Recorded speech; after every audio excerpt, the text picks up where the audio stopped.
Okay, right. So a very good morning, guys. Can y'all let me know if y'all can hear me and also see a screen? Yes, right. So we have two more sessions left. So we're starting off with unit number 11 and 12 today. In 11 and 12, like I mentioned before, we'll only focus on the MCQs because most of y'all don't do the essay questions, and I feel it's pointless to get that done. So we'll do the MCQs. I've broken the MCQs mainly into two focus areas. That is focus area 34. That is mainly on economic growth and development, the income distribution, Gini coefficient, Lorenz curve, that part, and also a few current issues. And then in the next focus area, we'll talk about poverty, the labor force, and there will be some current issue related stuff. So there is close to around, I think, a 65 MCQs, but the MCQs itself are very direct. It's not very confusing. It's not that they twist around and ask. It's ideally a very direct current context question, or at least a very direct theory question that they give you. Okay, so we'll start with the thing. I will share my screen. Let's get started. The class is ideally until around it's around until 10, but if we can finish off early, we will finish off early. Okay, this is where we are.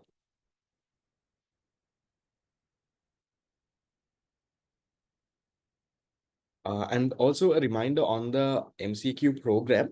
So currently, guys, there is 100 plus slots that have already been taken.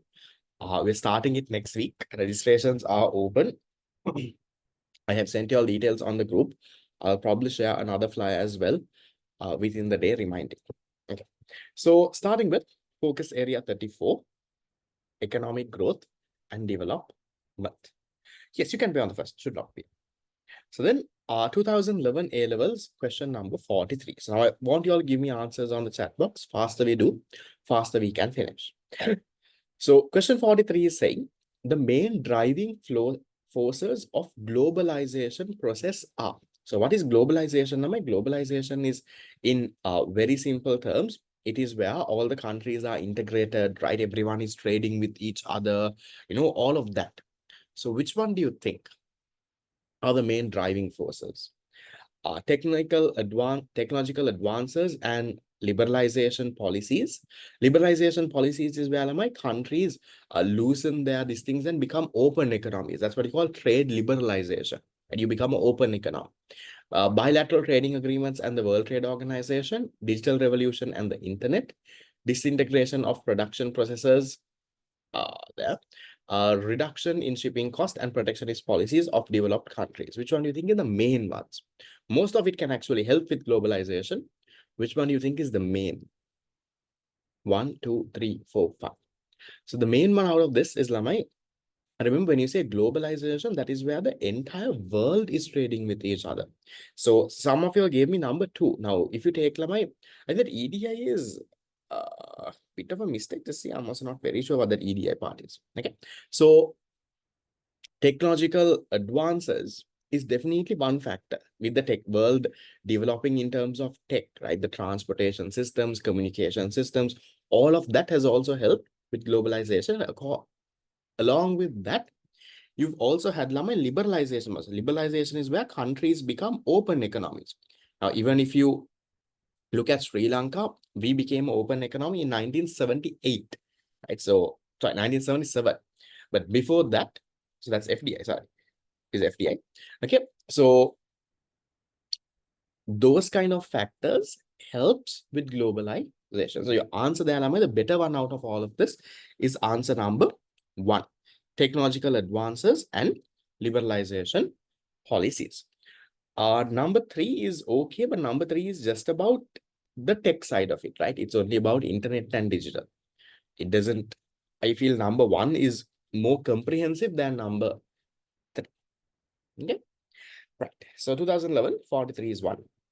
2011, 44. Economic growth occurs when there is an increase in what? When there is an increase in aggregate demand, inflation, wage rates, employment, productive capacity. What is economic growth like? Economic growth is where the countries potential output increases, or in other words, we say a country's production capacity increases. That's what we call economic growth. How do you measure economic growth? To measure economic growth, remember, we look at the changes in real GDP, because there is no way to measure the potential output of a country. The full employment level of output, there is no way to measure that. To measure it, we look at real GDP. But what is economic growth itself in a technical sense? It is where the country's productive potential actually starts increasing. So your answer there, Lamai, economic growth occurs when there is an increase in the productive capacity of a country. That's why, Lamai, even in unit number 1, when you show economic growth, you show it by a shift in the PPC. You're showing that, look here, the productive capacity has now increased. Now the country can produce much more than what they are used to produce. How do you measure economic growth? By looking at the real GDP change. Right. That is number 5. Then moving on. Second. Okay, so moving on to the next one. 2011 45. Which the following is most likely to lead to an improvement in the productivity? Productivity is ideally is the output per worker, right? Output per worker, or you can say output per machine. So which one do you think, Lamai, will improve? So they're saying productive labor, no? That is the output per worker. So how do you get out labor productivity, Lamai? It's your output divided by the number of labor. So that means on average, how much is one person producing? So how can you increase this productivity or improve the productivity? By increasing the supply of labor through less specialization, adopting capital intensive production methods, less division of labor, product differentiation. What do you think? Think of the equation. How can you improve the labor productivity? How you can improve labor productivity is ideally 2 things. No, one is you need to find a way to increase your output. So maybe, for example, increasing, let's say, having the latest technology, doing things like that can increase your output. That could be a reason. You have to reduce your number of labor. One of the 2 can actually help with improving your labor product. Labor product is your output per labor. For example, let's say if there is a factory that is producing 500 t-shirts, and let's say they have 20 employees. So their labor productivity is then a 25. That means on average, one person produces 25 t-shirts. I'm asking you, how can you increase this 25? How can you increase the 25, Lamai? One good answer out of all of this could be, Lamai, answer number 3. Adopting a capital intensive production. So if you move into a capital intensive production technique, that means you will reduce the amount of labor. Capital intensive is where you use more capital, less labor. So you'll reduce the amount of labor, and also ideally the machines will become more productive. The machines will be much faster than, for example, manually you doing something. So that can also increase your output then, the capital. So as a result, maybe, for example, let's say this goes to 750. And let's say this comes down to, let's say a 10. So if that is the case, then you have a labor productivity of 75. So answer number 5. How does 5th one increase labor productivity? What is product differentiation? Product differentiation is where you make sure that your product is different from another person. Now, for example, if you take, let's say, a soap, you change the way the soap is packaged, you change the smell of it, you change the shape of it. That is product differentiation. We learned that in unit number 4. How is product differentiation increasing labor productivity? There is no direct connection there, right? Product differentiation is there to differ your product from your competitor. So there is no direct connection there, and not less division of labor, not less specialization. If you want to improve labor productivity, you need to practice division of labor and specialization. Remember, even in unit number 1, under determinants of factor productivity, we have something called division of labor and specialization. So the more division of labor and specialization you have, the more productive the people will be, the more faster you can get things produced. So not less specialization, not less division of labor. and then not increasing supply of labor, because if you increase the supply of labor, you're increasing your denominator here. Then your final answer will come down. So again, it's not that. These guys are not very difficult questions. What you should do is now, if you all know the unit, that is fine. Even if not for that level, product, use a bit of common sense to figure this out. Argue one by one. How does this happen? Okay, these are not very hard questions. Then the next one, 2011 A-levels question number 46. They're saying the income distribution, the redistribution of income away from the poorest 10% of the society towards the richest 10% will cause the Lorenz curve to go where? Now, just a bit of a recap on the Lorenz curve, Lamai. What is the Lorenz curve? The Lorenz curve is a diagram or a curve that we draw to measure income inequality. So usually, ideally, if you have perfectly equal income distribution, then your income distribution has to be on this line of equality. That is, let's say the poorest 20% of the households must get 20% of the income. The 40% of the household should get 40% of the income. 60% of the household should get 60% of the income. Then that is perfectly equal income distribution. But in reality, that doesn't happen. In reality, let's say the poorest 20% might only, let's say, get 5% of the country's income. The poorest 40% or the first 40% might, let's say, get around, I don't know how much. Let's say around 18% of the country's income. So the Lorenz curve shows the actual distribution of income.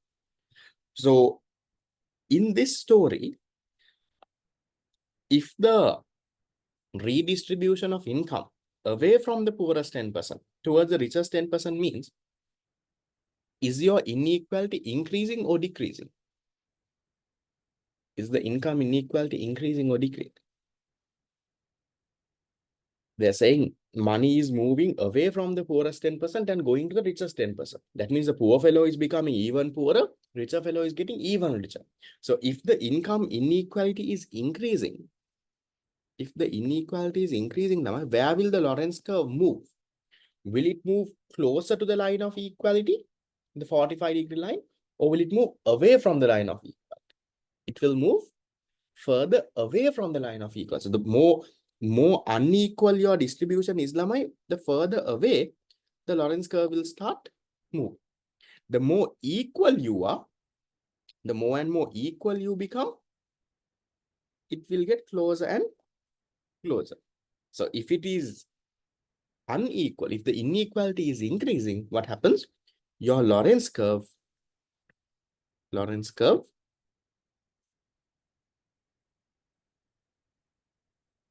moves further up. So if your Lorenz curve moves, if it is on the line of equality, that means the income distribution is perfectly equal. Okay. So moves further away from the line of equality. And then, if the Lorenz curve moves further away from the line of equality, what happens to your Gini coefficient? Gini coefficient is that area of A divided by A plus B. What happens? That area of A will start increasing then, right? Gini coefficient will it increase or decrease? It will increase. The further away you are, the higher your Gini coefficient. So these are easy stuff, Lama. These are not, if for someone, if this looks like very difficult, it's actually a very easy thing. It's coming from the basic theory of unit number 11 and 12. Okay. So which one is your answer? Number 1, 2, 3, 4, 5. Number further from the 45-degree line and increase the Gini coefficient. So that is your answer. If anyone wants to cover Lama unit number 11 and 12, I always recommend, please don't leave the unit completely. 11 and 12 Lama gives you around 8 MCQs. Some years it's 7, some years it's 8. But let's say 8 MCQs Lama is 16 marks in your paper. Forget about paper 2. In paper 1, you're getting 8 MCQs. And from that 8 MCQs Lama, around 6 MCQs are directly from the theory. Directly from your tute, just past papers, they turn it around. The other 2 MCQs is a little bit about the current context. They will put, some new thing here and there. Sometimes there might be questions, no current context also. But recent years, there has been at least one or two current context, something about something that is happening. So at least from the 8, let's say you forget the current context, the other 6 questions, you can easily get it right if you know the basic theory. So, and 11 and 12 also, I also would have taught it in a way only to get the MCQs done. So it's not a very long discussion. If you have my theory class recordings, go back to that, please. I would have taught you all unit number 11 and 12 just for, let's say, 6 hours or 8 hours. Right? In 8 hours, I've summarized the entire unit. So 8 hours means in one day you can learn. In one day you can learn. In one day you do the past papers. In one day, you can target that 16 marks. So with, I don't know, you have around 40 odd days to go now. So with that 40 odd days to go, it's about using that time wisely now. How can you get the highest amount of marks with that limited days that you have? So go there. If you even the fast track recording that you have should be okay. It might have around 80% of the main stuff, but that is also okay.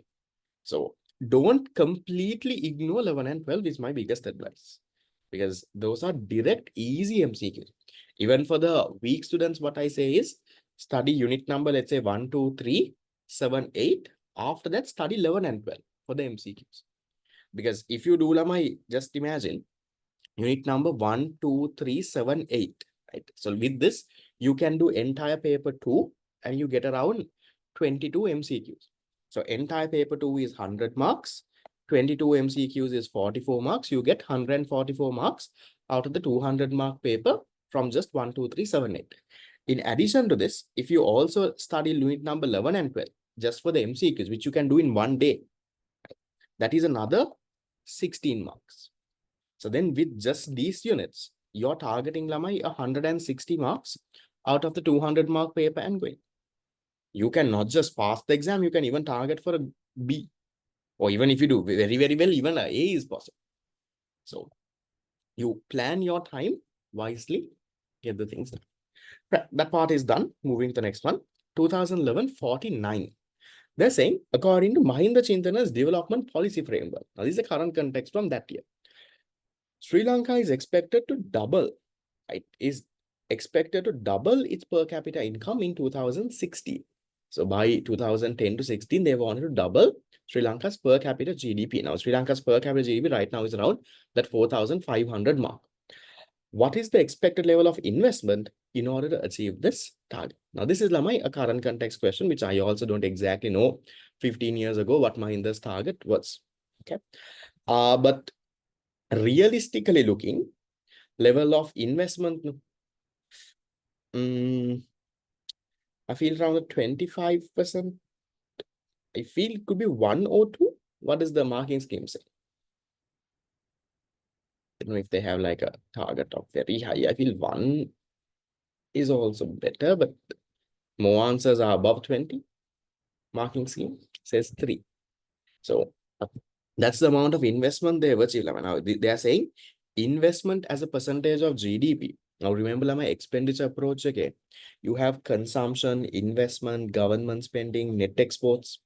So they're saying investment as a percentage of GDP to be at around 33 to 35%. But if you really look at Sri Lanka, from our GDP, I would say 50-60% of it is consumption. Around 15-20% is net exports. Then the remaining is only government spending, and government spending is also around 20%. So investment was only around, maybe roughly around 10-15% of GDP. So from 10-15% of GDP, they wanted to make investment 33 to 35%. That's kind of unrealistic targets that was there. So you can ignore this, Lami. That's a current context relevant for that year, but marking scheme says number 3, so just have that in mind. The units I mentioned previously, 1, 2, 3, 7, 8, 11, and 12. Okay, so then moving into 2012. 2012 A-levels question 42. Now the same question gets repeated from Lorenz curve. Same thing, they test in different ways. Now they're showing the Lorenz curve for country A and country B are shown in the diagram below. With reference to the diagram, which statement is correct? Can you all tell me now, right? When you compare country A and country B, who has more equal distribution, A or B? More equal. More equal means that you have to be close to the line of equality. Who is more close to that 45-degree line? Country A. So country A is more equal, or you can say less inequality. Okay. These people are more unequal. Right? They have a little bit higher income inequality than country A. What about the Gini coefficient, Lama? Who will have the higher Gini coefficient? Country A or B? Whoever who is unequal has the higher, right? So these people's Gini coefficient, if you take the Gini coefficient, this one will have a comparatively higher one than this guy. Sorry, I'm sorry if I have not mentioned the diagram on the tute. Sorry, my bad. Okay, so which one do you think is correct then? With reference to the diagram, which statement is correct? They're saying number one, country A has more equitable distribution than country B. Is that correct? Country A is more equal than B? Yes, no. The more closer you are to the line of equality, the more equal you are. So you can say that. Then country A has less equitable distribution? No. Gini coefficient of country A is equal to 1, B is equal to 1. Gini coefficient is equal to 1. Your Lorenz curve has to be something like this red color one. That means one person should get the entire income of the country, perfectly unequal. But that will also not realistically happen. So, no. Gini coefficient of country A is greater than B. No, B will be greater than A. So, answer number. Then 2012, 43. GNP per capita measured in US dollars using nominal exchange rate may be a poor indicator of comparative living standards between high income and low income countries because of the divergence in what? Because divergence in nominal exchange rates from purchasing power parity exchange rates, because of the divergence in population growth rates, rates of price and wage, ratio of imports to national income, nominal effective exchange rates. Which one is the answer? Why is your GNP per capita measured in US dollars not the best indicator of living standards? Answer. 1, 2, 3, 4, 5. Which one did you go? So which one I feel is the better one? Could be number 1, Lamai, because there is a difference between your nominal exchange rate and your purchasing power parity exchange rate. If I'm just to explain the story. Now, if you take Lamai, Sri Lanka's, okay, now Sri Lanka's nominal GDP, okay, our nominal GDP in rupees, our nominal GDP Lamai in rupees is around 32 trillion. Okay, so 32 trillion QMA, then we can say 32,000, let's say roughly, yeah, 30, 33. This year's numbers are not out yet. No? Okay, let's say 30 will for our easy purposes. Okay, nominal GDP is around 30,000 billion. If you divide that by our exchange rate, you will get the GDP in dollar terms. So our exchange rate, let's say, is right now around $300. So then you get roughly around 100 billion US dollars as Sri Lanka's nominal GDP right now. But this nominal GDP, then if you divide it by the GDP, you add primary income, GNI, you divide it by the population, you get per capita GNI or GNP. But why is it not the best measure, Lamai? Is because now prices of goods and services between high income and low income countries are different. The purchasing power is different, Lamai. Now, let's say now if $1 is 300, let's say if you compare, let's say $10 scheme.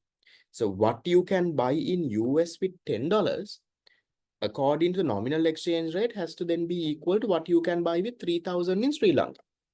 But this is actually not the case. In Sri Lanka, with 3,000 rupees, maybe you can survive an entire week. You can buy, you can survive basics, you can survive for a week.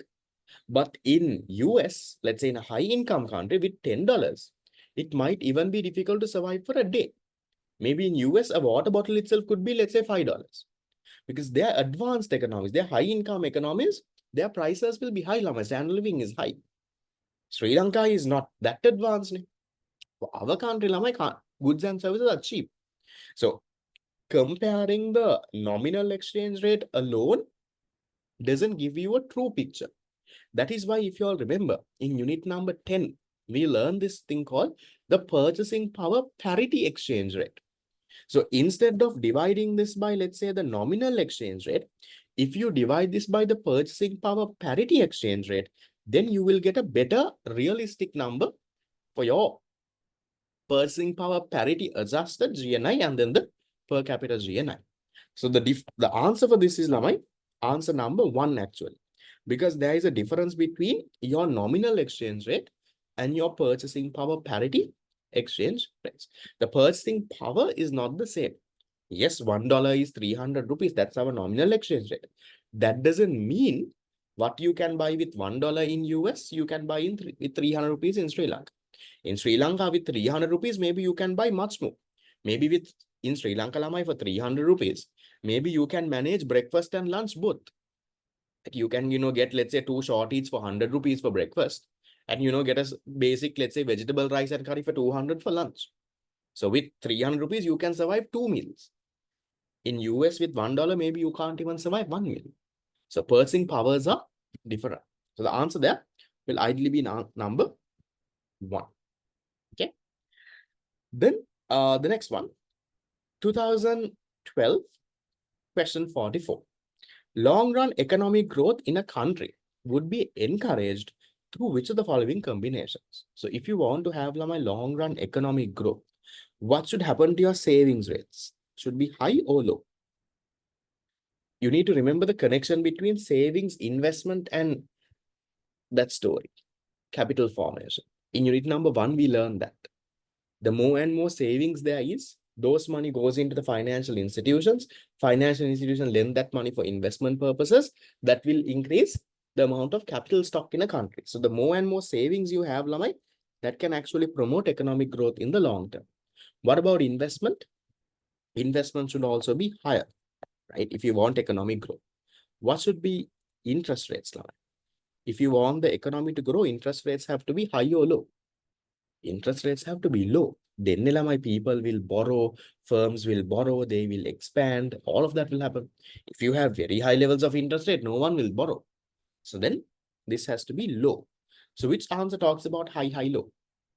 Number 2, no? Savings should be high, investments should be high, interest rates should be low. Okay, then 2012, 46. Economic growth is measured by. They are not asking what is economic growth. They're asking how is economic growth measured by. The annual change in what? The annual change in the consumer price index, annual change in the real GNP, annual change in the output of the manufacturing industry, consumer expenditure, rate of investment. How do you find economic growth? By looking at the annual change in your real GDP, or else you can take real GNP. So answer number 2. What is economic growth? That is the increase in productive capacity. Remember our very first MCQ, first or second, the increase in the productive capacity. But how you can't measure productive capacity? Now, if I ask you, Lamai, what is Sri Lanka's productive capacity? What if you use all your resources? How much of goods can Sri Lanka produce? No one knows the number, no man. So that is economic growth is increasing that productive capacity. But practically to measure that, Lamai, you look at your GDP or GNI. So GNI and GNP is the same thing now. Okay. So your real GDP or your real GNP. Okay, then that's that. Then 2012, 48. One of the components of the Human Development Index is. So what are the components of Human Development Index? Now, just to recap. So Human Development Index is a measure of economic development. They look at 3 main dimensions. What are the dimensions? One is they look at health, right? Health, or we call that longevity. How do they look at health, Lamai? In order to look at health, what is the indicator? They look at Production capacity, potential output, yes, same thing. What look at? So to look at health or longevity, they look at the like life expectancy. So life expectancy means how many years do you live? Then they look at education. How do they look at education? What is the dimension? What is the indicator? You look at expected years of schooling and the mean years of schooling. So on average, how much is one person expected to go to school? Expected years of schooling and the mean years. On average, how much is expected and how much do people actually go? Okay. And then you look at the standard of living. How do you look at the standard of living? That is the purchasing power parity adjusted per capita GNI. So then the question is asking which the following is a component. So based on what I've written, number, which one is that? Number one, percentage of population who completed 12 years of schooling. No, that's not what you look at. Average daily intake of protein. No.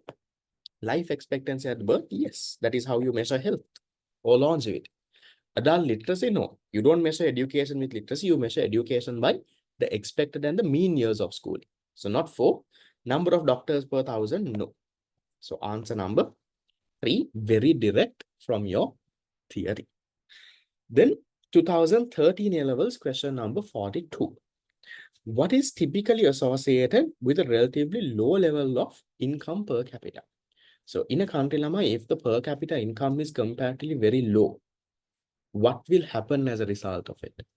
There will be a high rate of savings, a low rate of economic growth, a low rate of inflation, a low rate of population growth, a high rate of employment. Practically think and see, Lama. If in a country people's per capita income is low, what does it indicate? How do you calculate per capita income? Per capita income is your per income or GDP divided by your population, right? So this per capita income is low. What could be the reasons? Reasons could be maybe your GDP is coming down, or maybe your population is increasing rapidly. As a result, your per capita income is low. So which answer talks about something like that? Number could be number 2, right? A low rate of economic growth. So if in a country's economic growth is very low, that means your GDP, this numerator, isn't really growing. So that can actually mean your level of per capita income is low. Not number 4 now. Number 4 is actually good for your per capita income. If you have a low rate of population growth, if your population is your denominator, so if your population is not really growing, then your per capita income will be high. Now, Sri Lanka's population is actually falling. If you look at from 23 to 24, Sri Lanka's population has fallen by around some percent, 0.6%. It's a fall. So population is falling, GDP is increasing. That means your per capita income is growing. And why did Sri Lanka see a huge boost in our per capita income, Lama? Because one is the appreciation of the Sri Lankan rupee. Now, how do you calculate per capita income? Now, if you look at Lama, I'll just give you a simple example. If anyone knows the numbers, can you just give me the numbers, Lama? 2023 to 2024. Sri Lanka's per capita GDP. I can't remember the exact number. I remember 24 is around 4,500-ish. 4,516. Okay, this is per capita GDP, 4,516. 2023, somewhere around the 3,400 or 6,700. It should be there in your tubes. Per capita unit number 11, 12. Per capita should be around. Okay, let's say 3,022 is 3,400. Okay, let's say roughly, let's say 3,500 km. Okay, so why do you think from 1 year, okay, Sri Lanka's per capita GDP went up so much? Why did it go up so much is one reason. There are multiple reasons. One, this GDP went up. How did this GDP go up? One, definitely nominal economic growth, country is performing better. But also, our currency appreciated. So when the currency appreciates, what happens is in dollar terms. Now, all of this is in dollar terms. Your number increases rapidly. So if you look at this in dollar terms, now let's say Sri Lanka's, okay, just an example. Let's say Sri Lanka's GDP 2023 was, let's say 80,000 billion, right? So then at that point, our exchange rate was 360. How much do we get, Laman? 80,000 divided by 360, do we get a number close to 35? Just roughly trying to show you how it's done. But yeah. So you get, no. Sorry, then just be wait. Sorry. 8,000. No. 80,000. Sorry. Our GDP would have been around 27,000 billion. Somewhere around that 27 trillion. Yeah. How much do we get there? Do we get a very weird number? Where am I going wrong? Billion, trillion. No, okay. Ignore the numbers, will you? Okay. So what actually happened is from the years, now this is our GDP, okay. From 23 to 24, your GDP increased, definitely economic growth.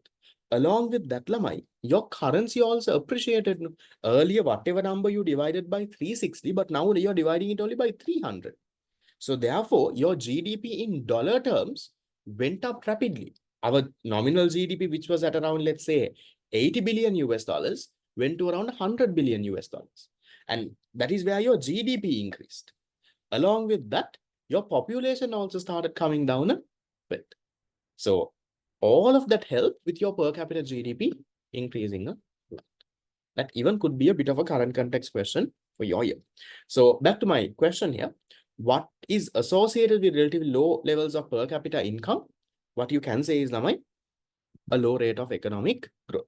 So if you would have seen in Sri Lanka in 2022, right, we were there. No, we're still not upper middle, we are still lower middle, because now the boundaries also increase every year. Most likely, if we are going in the way that we are going, in another year or two, we could be a upper middle income. We'll see. Okay, that's that. Then 2013, 43. A combination of factors that will most likely generate more rapid economic growth. What do you think? Which ones can help with rapid economic growth? Increase in employment and in the balance of payment deficit, increase in level of investment and the size in the working population, more equal distribution of wealth and higher levels of transfers, more rapid inflation and an increase in debt, increase in FDIs and an increase in interest rates. Look at and see now which ones do you think can actually help the economy to grow? 1, 2, 3, 4, 5. Look at what are the good ones here, Lamai. Look at what are the good and the bad factors here. So if I want to cut one by one. So increase in interest rates will not help economic growth. You have to reduce interest rates. Rapid inflation and increase in debt is not the solution. More equal distribution of wealth is okay, but transfer payments, just because you give Samurdhis and pensions, my economy is not going to grow. No, man. So no. Then you have 1 and 2 left. 2 is talking about increase in level of investment. Okay, looks good. The more and more investment firms expand, that is good. And also the size of your working age population. That means your labor force can increase. So if your labor force increases on one side and there is more and more investments happening, that can actually help Lamai with economic growth. And not number 1, increase in employment is okay, but not in your BOP deficit. Increase in your BOP deficit can Lamai, there are so much of imports, so much of money going out of the country. That can't help you with economic growth then. So then, answer number 2. Okay. Then 2013, 44.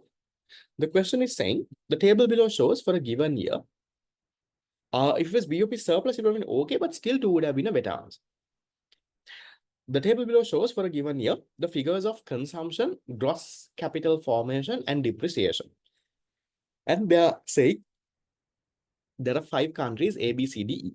Given the state of technology remains unchanged, which country is most likely to experience economic growth? To figure out, Lamai, whether a country is growing or not, you can ideally look at, Lamai, investment, right? Gross capital formation And that also not just gross capital formation. It's better to have a look at your net capital formation, your net investment. So which country has the highest level of net investment? Now, even if you remember in that MCQ, that Mahinda Chintana story, they asked if Sri Lanka wants to double its per capita income, what is the level of investment growth that they want? So the focus is, if you want a country to grow, you need to have investment. You need to have new investment. And that's what Mahinda was trying to do. They were building highways. They were trying to build Hambantota as a whole city there. So all of that investment. So the more investment you have, the faster the economy will grow, because more jobs, more businesses will start. All of it will happen. So if now this question will give you so much of additional information. What you should ideally look at is see which country has the highest level of net investment or net capital formation. So how do you get net capital formation, Lamai? Is your gross capital formation minus depreciation. So if you look at country A, they have 40 million or $40 million of gross capital, but they have depreciating assets of 50 million. Their net capital formation is actually minus 10. Country B, it's a plus 50, 200 minus 150. Country C, 1200 minus 1004 is a minus 200. Here it is 0. Here it is a minus 200. So which country has the highest level of net investment? Which country is actually creating new investment in their country? It's country B. That is the country that is most likely to have a lot of economic growth. That consumption and all is just given for you to confuse you. Small and lead to more debt. No, just because your investment is more, that doesn't necessarily have to be more debt. That is okay. Now it's like this, Lama. Now, even if you take in Sri Lanka, this is just a bit additional. I don't have to overthink it. Now, let's say right now, Sri Lanka has a lot of our reserves are kind of okay. Okay, so we have around 6 billion of reserves. Just an example. Okay. Now, let's say Sri Lanka is starting to build a highway project. Let's say we are starting to make a highway from Colombo to Jaffna. Example. For you to build a highway, Lamai, you will need cement, I don't know, iron, whatever machinery. All of that has to be imported. If you want to do a capital project in Sri Lanka, we don't make our own all of those. So all the raw materials have to ideally be imported.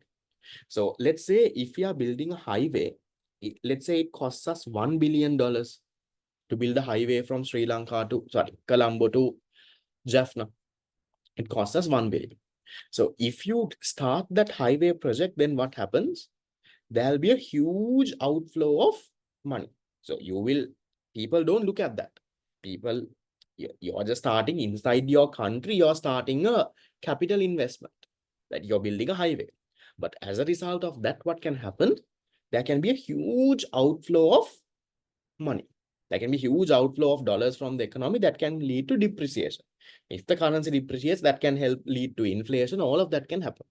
So usually what governments do is, when you want to do a investment in your country, yes, they will use their money, but they will also borrow a certain amount of money.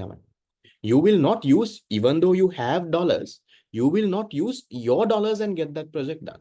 Because if you're using your dollars again, that money is going up. That's why now you have, for example, let's say we get a concessionary loan from Japan. So Japan says, okay, I will give you a loan to build your highway at a very low interest rate. Let's say 0.5% interest. You pay me within 20 years. So then taking a loan like that and getting it done is more favorable than using your own cash of 1 billion. Because then you have 20 years to repay just the 0.5% interest. So that you can pay. But instead, all of a sudden, you have a 1 billion outflow of this one to import all your materials. That can lead to huge way. So any government, usually for any development project, they will borrow. But the problem that previous governments have had is, they have borrowed and done development projects. But they have done development projects that doesn't make sense. Now, if you look at, for example, during the 2010s, right, we built the Nelum Kulula. What are we really getting out of it? Nothing much. We built, let's say, the Matra Rajapaksa airport. Now it is There is nothing happening. They built a whole cricket stadium in Hambantota. There was so much of things that was done there. What was really happening? Not a lot. So borrowing and building is not a problem if that is generating some income. Now, I would say the highways are a really good investment. Right? The whole thing where Mahinda borrowed and built the Southern Expressway, all of that now is very convenient. Just imagine, even when you travel, you go on a trip or something, how easily you can this thing, how easy it is to transport goods from, let's say, the Colombo port to other parts of the country. That's a very worthy investment. So that will definitely generate some revenue. With that revenue, you can pay off some of your loans.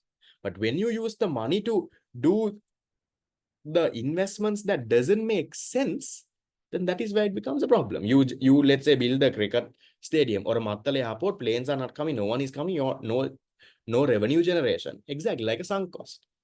So that's how it usually works, Lama. So any country, any government, usually for an investment related one, they will borrow. But borrowing concessionary is not a problem. As long as they do a proper project, they generate revenue from that, which you can pay. Now, even think of this, Philu. Now, let's say I want to expand my iTutor this thing. So let's say I take a 1 million loan from a bank. Okay. Me taking a 1 million loan is not bad if I can invest that money. And let's say I can develop my classes and generate an income more than that, then I can pay off easily. Not a problem. So that has to be a strategy. So if you want to develop, yes, you will have to borrow, but borrow and use it wisely. Not connected to this question, just a random story. Okay, that's part answer B. Depreciation is your CFs. What you learn in account, depreciation, your capital value of it going down. Then 2013, 45. Supply side policies are generally understood to be policies with what? What do you do with supply side policies now? Supply side policies are ideally there to improve the aggregate supply. No? So how do you increase the aggregate supply? Number one, improve productivity, definitely. And reduce market imperfections. Could be. To reduce market imperfections only, you have labor market reforms, capital market reforms, all of that. So that could be an answer. Policies which enable government to supply as many goods, no. To reduce the supply of labor, no. To reduce inflation and interest rate, that is monetary policy. To promote aggregate demand, those are any demand side policies. So what is the supply side policy? On the supply side policies only we learn, remember, privatization, deregulation, capital market reforms, labor market reforms, tax reforms. So all of those are supply side policies. What is a supply side policy trying to do? In a supply side policy, now you try to promote aggregate supply. How? By improving the productivity and efficiency. You make it more efficient, more easy to start businesses, more convenient, so that businesses flourish, supply actually starts increasing. So answer there is number one. Then the next one, 2013 A-levels, question number 46. They're saying the table below shows the share of income of different income groups in an economy in 2000 and 2010. From the data, it can be concluded that. What can you conclude? Now, ideally, to look at this, Lamai, you don't have to look at all the data points. Ideally, look at the poorest 10% and the top 10%. And then you can get an overall idea. So if you look at Lamai earlier in 2000, poorest 10% got 4.1% of the total income. Now they are getting only 2.5%. Richest 10% earlier got 20% of the income. Now they are getting 26%. So has the income inequality increased or decreased? The poor guy's share has gone down. The rich guy's share has gone up. The income inequality has actually increased. Then if the income inequality has increased, what can happen to your Gini coefficient? Gini coefficient will also increase. Okay, so with that in mind, we'll try to look for an answer. Answer number one, the bottom income groups experienced a fall in income. Can you say that? Can you say the bottom income groups have a fall in income? Fall in income means in rupee terms, how much they are getting. That you can't say, Lamai. What you can say is the share that they are getting has fallen. Maybe from 2000 to 2010, they are getting a higher income. 2000, let's say they earn 20,000 a month. Now they are earning 30,000 a month. Maybe the income has gone up, but the share they are getting is what is low level. So you can't say number one, you can't say there's a fall in their income. Fall in the share of their income, correct. Then number two, distribution of income has become more unequal. Is that correct? Yes. Number three says distribution of wealth has become unequal. What's the difference between income and wealth level? Income is ideally like your salary that you're getting. Wealth is lama everything you have. Money in your bank account, your property, your gold, your investments, your wealth. But here lama, are they talking about the share of wealth or the share of income? What's the table talking about? The table is talking about lama total share of income. So if it's on income, lama, don't go and comment on number three. Don't say wealth is becoming unequal. Say income is becoming unequal. And then everyone has become better off because total income has increased. We don't know. Maybe it would have increased, but definitely we don't know. Right? Gini coefficient has decreased. No, Gini coefficient will increase. So 46 number. Then 2013, 47. Which of the following changes would best indicate that a country has experienced development? So when will a country experience economic development? When what has happened? When there's an improvement in the average citizen's quality of life, when there's an increase in the real GDP, improvement in the trade balance, appreciation of the currency, increase in literacy. So economic development is more than economic growth. Economic growth is where just the real GDP goes up. Economic development is where along with that, there has to be qualitative changes like modernization, technology improving, poverty reducing, unemployment reducing, more business opportunities. All of that happens. We call it economic development. In simple terms, economic development is where your standard of living increases. That's what we call a developed country. Not just your GDP, but you have a better standard of living. So if that is the case, which one is your answer? Which one talks about improving the standard of living of people? Number one, right? An improvement in the average citizen's quality of life. So I think standard of living is improved. So if the standard of living of a country improves, we call that economic development. Right. Then the next one, 48. Economists have proposed that the best policy to promote development is trade, not aid.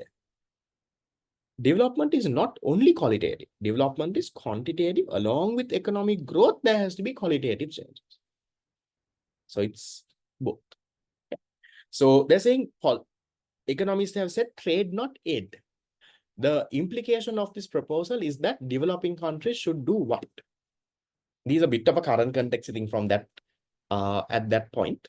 So what do you think? Trade, not aid. Become self-sufficient and not rely on aid.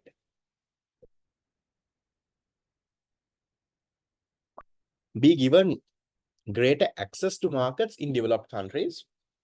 Use foreign aid to invest in their export industries. Use trade barriers to promote export substitution. Promote development by achieving a trade surplus in the trade balance. What does this trade, not aid mean? So if, for example, okay, this is a bit of, it's around a 12-year-old story, okay? But if a country, these developing countries are to develop, now let's say US or let's say Japan, if Japan wants to help us, what they should do is, they should not give us aid. Aid means grants, no? Don't give us grants. Instead of giving us grants, give us the opportunity to come and sell our goods in your country. Give us access to your markets. Give us the opportunity. Just you giving us, let's say, 100 million of a aid is not going to help. But instead, give us the opportunity to come and sell, let's say, goods in your country, for us to export goods in your. That's why I say trade, not aid. If you want to help us, don't give us aid, don't give us grants, but help us trade with you. Give us access to your market so that we can actually go and produce something on our own and we can actually sell. Exactly. We want to earn and not really big.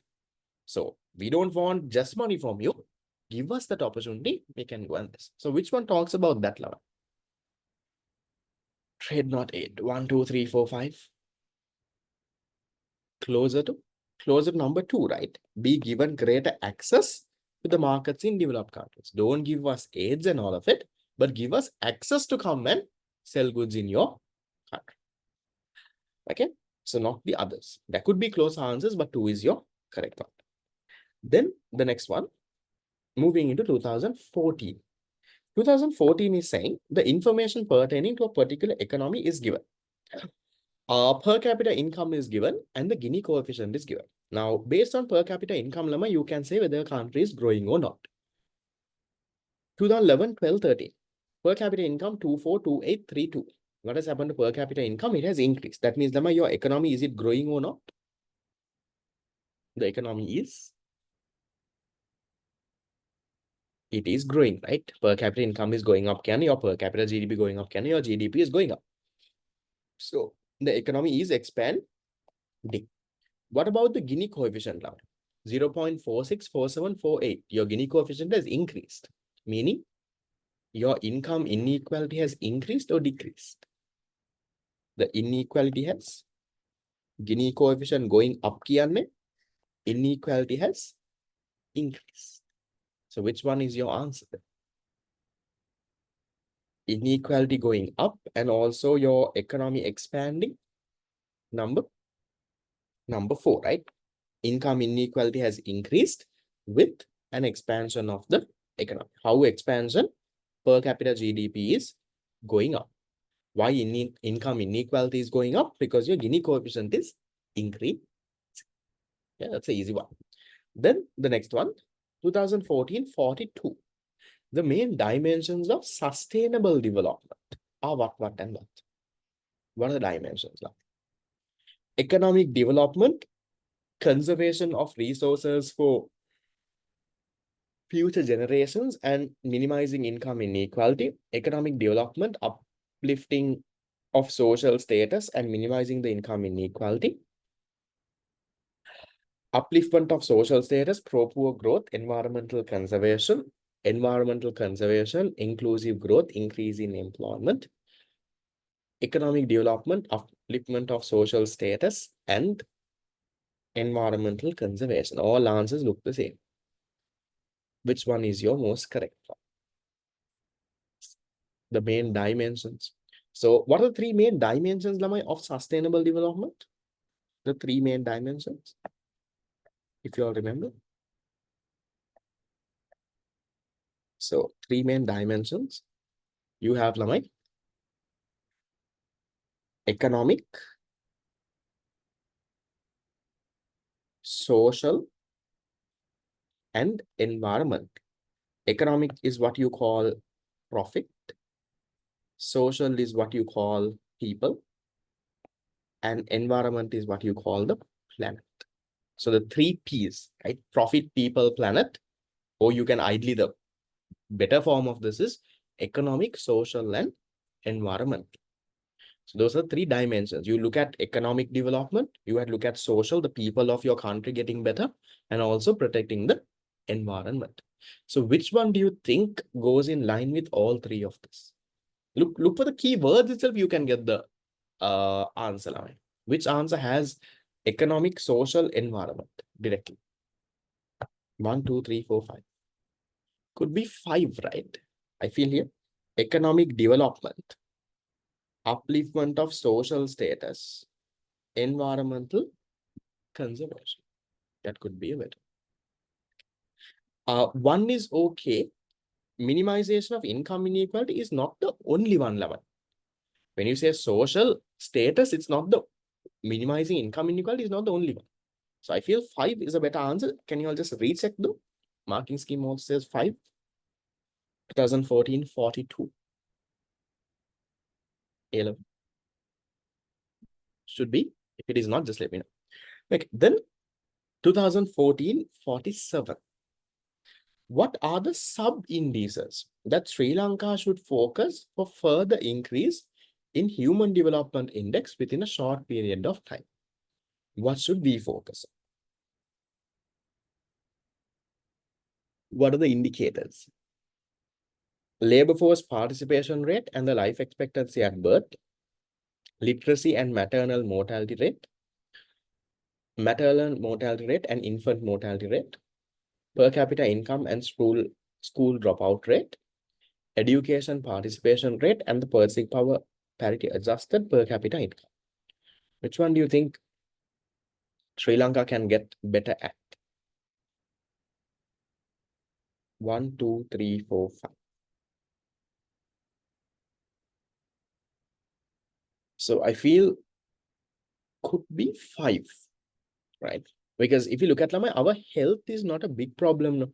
Sri Lanka actually has free healthcare, which most of the other countries might not. So remember, human development, there are 3 indices. No? You look at health, you look at life expectancy. That is not a problem. There is no problem with our fellows dying early. No, our fellows are living for enough and more time. And we have free healthcare also. Education is a bit of an issue because sometimes, Lama, even though we have free education, there are still children who can't afford to go to school. Yeah, there is that problem. And then our purchasing power parity per capita GNI, that can definitely do better our per capita income. So could be, I would feel they're saying what should Sri Lanka focus on could ideally be Lamai number 5. Education, participation, and also the purchasing power parity per capita income. Is that okay? Fine. So then the next one.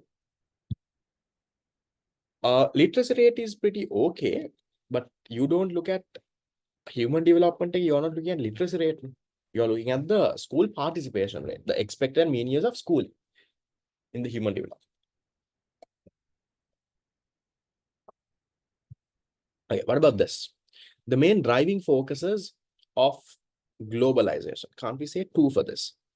Not literacy. And now, what is maternal mortality? Maternal mortality is out of 1,000 people who give birth, how many people die? Let's say, for example, our maternity mortality, let's say it's 5. That means out of 1,000 mothers who give birth, 5 people die here. That's what maternal mortality rate means. That is not really a big problem. Per capita income, it's not just your per capita income, it's your purchasing power parity adjusted per capita income. So 5th one is a better one than 4. Okay. Okay, this one. Driving forces of globalization. Which one? Globalization is where my countries are trading with each other, right? There is so much of trade, everyone is connected. So what is driving that? Number 1, improvement in transportation. Okay. Maintaining protectionist policies. No, protectionist policies is discouraging trade. Protectionist policies means you're putting tariffs, you're putting quotas, embargoes. So not protectionism. You should have free trade. Protectionism means you're limiting trade. You're not letting the foreign products come to your country. So definitely not one there. Removal of protectionist trade policies, yes. If you can remove the protectionist trade policies, remove any tariffs, remove any quotas, and trade with each other, that's good. And advancement in technology, yes, could be your answer. Expansion of multinational companies, existence of labor market rigidity. No. Having labor market rigidity is bad. Economic integration and maintaining protectionist, again wrong. Deregulation and exist imperfect competition. No, you should have perfect competition. So which one is the better one? Answer number 2. Which one is driving globalization is the fact that countries are removing their protectionist policies and also technology is also developing. With technology developing, transportation, communication, all of it is getting much easy. Yeah. So then 2015. Rigidities means very difficult to change things. That's what rigidity means. 2015, 46. Economic growth is usually measured by the annual percentage change in. We had a very similar question before. Annual percentage change in nominal GDP, real GDP, nominal GDP per capita disposable income, purchasing power, parity GDP. How do you measure GDP growth? By looking at your change in your real GDP. If real GDP is not there, then even real GNI or GNP is okay. So here you have an answer. So you look at Sri Lanka's real GDP last year, this year, and then we can figure out your economic growth. Then 2015, 48. It has been reported that over the last 10 years, the Gini coefficient of income distribution of a particular country has increased from 0.45 to 0.65. Which the following is likely to cause this change? Can you tell me, Lama, has the income inequality increased or decreased? 0.45 gone to 0.65 again. Income inequality has increased. Inequality is increased. So then they are asking you, what could have been a reason for this increase? What do you think? Number one, market power in the factor market and output markets has increased. Right? Market power.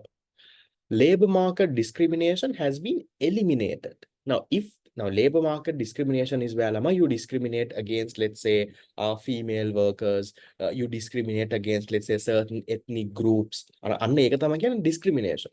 So if discrimination is eliminated, if you remove discrimination, that should make it better, no lamai. That can't make it worse. No? So then I will cut off two. Okay. Distribution of wealth and property has become equitable. So if the distribution of wealth and property has become equitable, very unlikely that the income distribution will become unequal. If that is becoming equal, this also will most likely become equal. Then I will cut. A vast majority of students, but majority of adults have achieved at least a pass in advanced level. So if students are at least passing, majority is passing, they will also get some job opportunity. They can also earn. That can't really increase inequality domain. Right? So then that also I will cut. Tax system has become more progressive, then that is good. No, if the tax system is more progressive, can a rich person is paying more tax, then it has to become more equal. Then that can't be a reason. Then 2, 3, 4, 5, all of it is making it more equal. Then one is your answer that is left out. Market power in the factor market and output markets. So if you have a lot of market power, let's say there's a lot of monopolies, right? Let's say certain people dominating the market, then they become rich and rich and rich. The others might not be able to. So that can then increase your income inequality, increase your Gini coefficient from 0.45 to, let's say, 0.65. So answer can be number 1. Then the next one, 2015, 49. Which of the following is most likely to reduce income inequality in a country's distribution of income? What can reduce the income inequality? Increase in the population growth, vocational training for low-skilled workers, increase in budget deficit, decrease in the funding for training unemployed workers, imposition of a regressive tax. What can decrease, Lamai? Give me an answer quickly. What do you think can decrease the level of income inequality?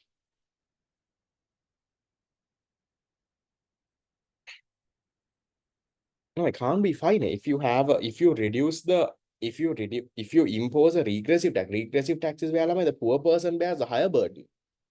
So if you impose a regressive tax, income inequality will increase. You impose a progressive tax. So not 5. Decrease in the funding for training unemployed workers. No, you don't decrease the funding. You should increase the funding of training unemployed workers. So then they also will get a job and somehow it will become better. Increase in the budget deficit might not, you can't directly say, just because you increase the budget deficit, you can't say whether it'll this one or not. Unemployed and low skill doesn't really connect. It connects. So unemployed are they will be the ones on the lower end of this thing. The low skill workers, the unemployed workers, they will be in those bottom 20% of the income earners. So if you can help those people, then you're increasing the bottom 20% income. So not this. Vocational training for low-skilled workers could be your answer. So maybe there are people, let's say, for example, students who have failed O-levels. They failed O-levels. They don't know maths, they don't know anything. But that doesn't mean they suffer in poverty. So maybe for those kind of people, you can give vocational training, right? Let's say, for example, car mechanics. Now, do you think car mechanics are people who did A-levels and, let's say, got degrees in engineering and all? So they are the people who went into training. You can't study car mechanics by learning 2 years of a degree. No, maybe few small theory and more practical, right? Practical, how to remove a car, how to, look into certain parts. Let's say if a noise is coming, where is that noise coming from? How do you change a certain thing? So that's vocational training. Now, even take something like sewing. Now for sewing lamai degree karanna ඕනේ නැහැ sew karanna. So let's say you failed O levels, right? In rural districts, there's a lot of ladies who do sewing, right? In all these factories in MAS and all sewing. So if you can give them vocational training, some training, how to sew, how to cut, how to, do all of that, that can help what? That can help this. So now they are bringing, right? They're bringing some of these things for A levels as well. Did you all see that? I'm not sure how many schools offer this to that. There's a problem like that. I saw there's a new stream that goes in line with it.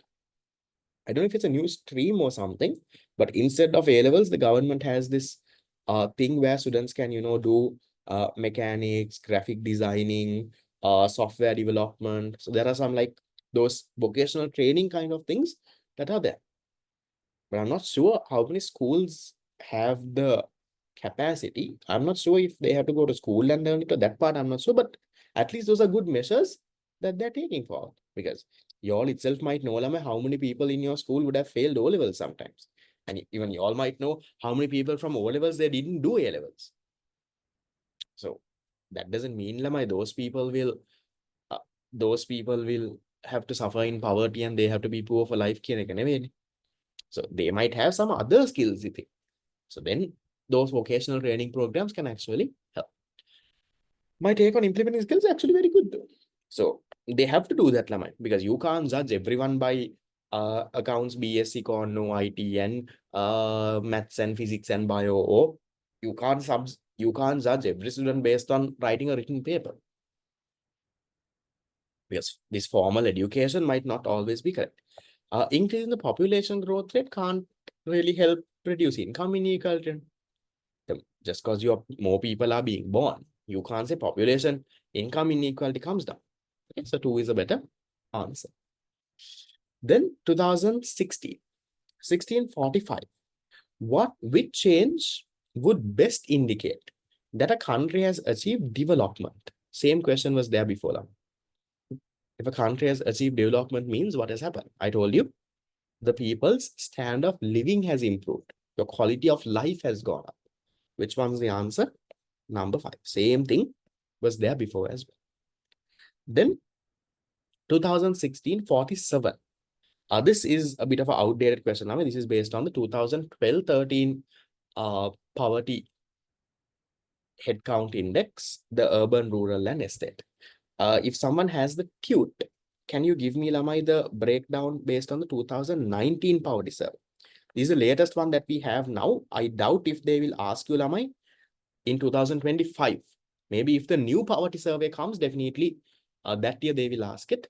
But 2019 poverty survey, they already asked. So I doubt if they will ask, but at least good for us, no? If someone has a TUT, open the unit 11-12 TUT, there's a huge screenshot from the poverty survey. Urban is 1.1%, okay. Rural, 3.3, estate should be high. Estate is 10.4. Okay, that is the 2019 poverty survey. How many people are in poverty? So in the urban areas of Sri Lanka, only 1.1% of the population are in poverty. In the rural sector, 3.3%. In the estate sector, you have the highest level of poverty, 10.4%. Very unlikely they will ask this, but at least good for you to know. Then 50th one in the last one was, we haven't done the 50th one, 2015. I'm guessing it was not in that paper. Okay. Then 2016 A levels, question number 48.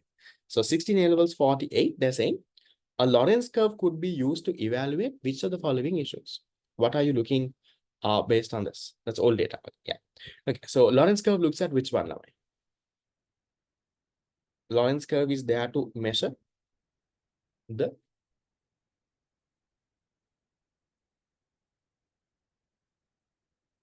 sorry, this one is the whole data, the 6, 15, and 33. Yes, in this one, can you check the not the old poverty line, the updated poverty line is the number 6, 15, and 33.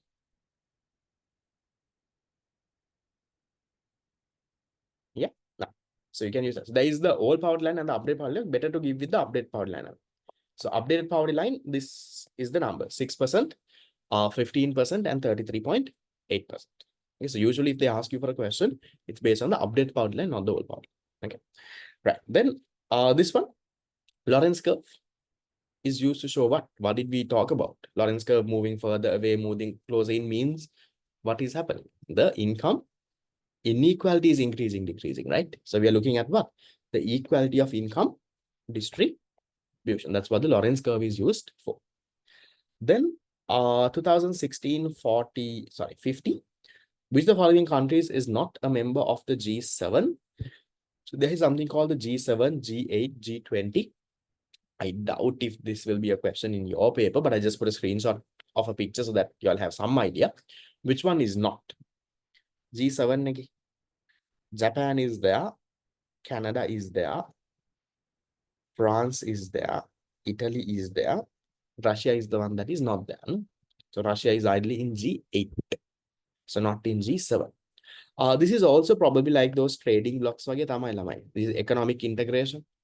So this is where a group of countries, they get together for some reason, probably to lower tariff barriers, have better cooperation between them and all of that.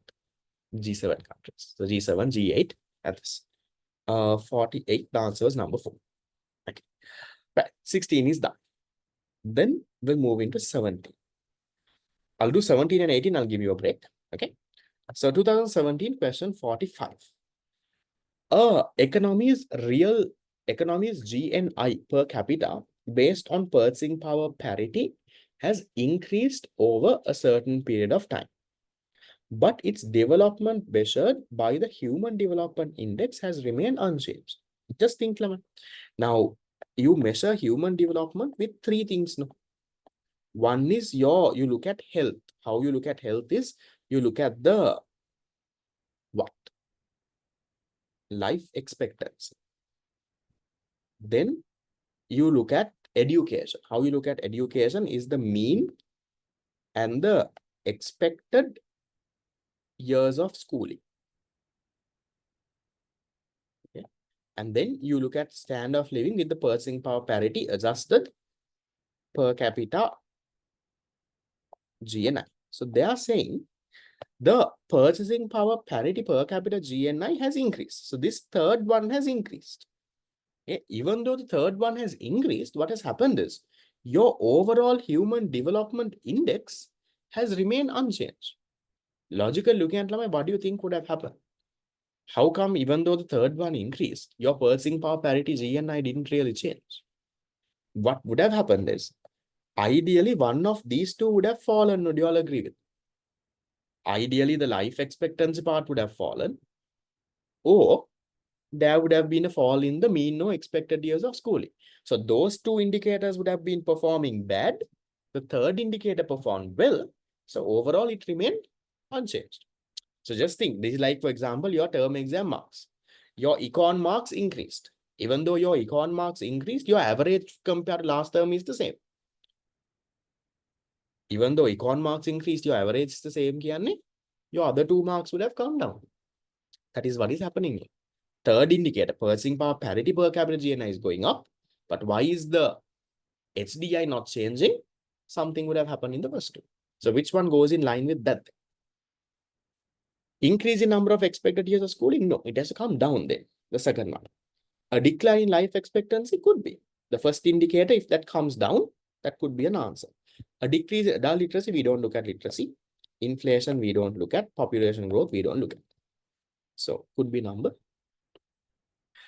Then the next one, 2017, 46.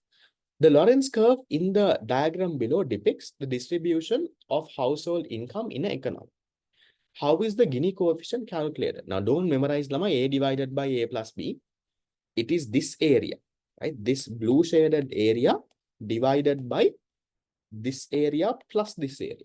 So according to these letters they have given, it will be B divided by B plus C. Okay, that curved area plus that whole triangle area. So which one is your answer then? Answer number 4, no? So in my previous diagram, in the tute and all, that blue shaded area is A and B. I haven't given a letter for this in the tute. So don't just memorize A divided by A plus B. Know the proper areas that you take. Then the next one, Sri Lanka's Human Development Index ranking and the Global Competitiveness Index. Can you all give me the latest ones we have, Lam? Human Development, I think we have for 2023. What's the ranking? 23 TNO? Yeah. What is Sri Lanka's rank in 2023? Secure Tooth, Secure Fast Track Tooth. I think the latest one should be than the theory. The index is 0.776. Okay. What is the rank? We are the 89th, if I'm not mistaken. In 2022, we were 78. Yes. 2022, we were 78. So our rank has gone down. We were 78th in 2022. This is out of 193 countries. No, out of 193 countries, we are the 89th in 2023. If I'm not mistaken, the latest we have is for 2023. Our Global Competitiveness Index, the latest we have, can you tell me the year and the rank? Should be there somewhere in your fast track tutor. Fast track tutor, I remember there's a table at the end of it in the book that has all the ranks. Is there a Global Competitiveness one? What's the rank?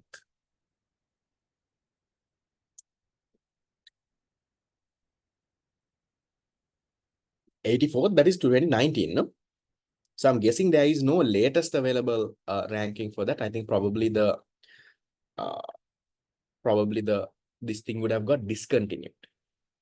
They would have not. So because some of these indices, Lama, don't continue every year. Sometimes they would have realized no point of doing it and they stop it. So it's a 2018 question. So this is the latest that we have here. Okay, I'm leaving it there. Then 2018, 45. Income disparity can be measured by easy one. How can you measure income disparity? There are two indicators that we learn. One is the Lorenz curve, and along with the Lorenz curve, we also calculate something called the Gini coefficient. So either one of those two could have been your answer. Very direct, easy question. Then 2018 46. From the following, select the three indicators correctly used in the Human Development Index. Easy, no? So tell me one by one. Yes or no, the Gila. Purchasing power parity, GNI per capita index. Yes or no? Yes. Birth rate index. No, there's nothing like that. No. Life expectancy index. Do we look at life expectancy? Yes. Adult literacy? Not really. Education index. So education is ideally, you can take this as the expected and mean years of schooling. Right? So the expected mean years of schooling, you look at education. And just go. Because all the answers have three options in them. So you have to go with three. No? So then you will take this as well. So then it's A, C, and E. Answer number 5. So not birth rate, not adult literacy. Always remember that literacy part is that they always confuse you with. Adult literacy. Literacy is the ability for you to read and write. Sri Lanka's literacy rates are around 90%. But that is not a component of Human Development Index. Okay, then 2018 47. Which two of the following arguments imply that the real GNI per capita measure may be a misleading indicator of standard of living? Why is real GDP GNI per capita a misleading indicator? We'll go one by one. Does not take into account differing rates of inflation. There are different degrees of non-market activities between countries. Does not take into account differing consumer taste. Does not take into account of exchange rate distortions. Thus, this measure should be expressed using purchasing power parities. The income approach of GNI measurement can differ from the expenditure approach. Shall we cut off the obvious answers off, Laman? Which one is one thing that you feel is most wrong from this? Narrow down your answers.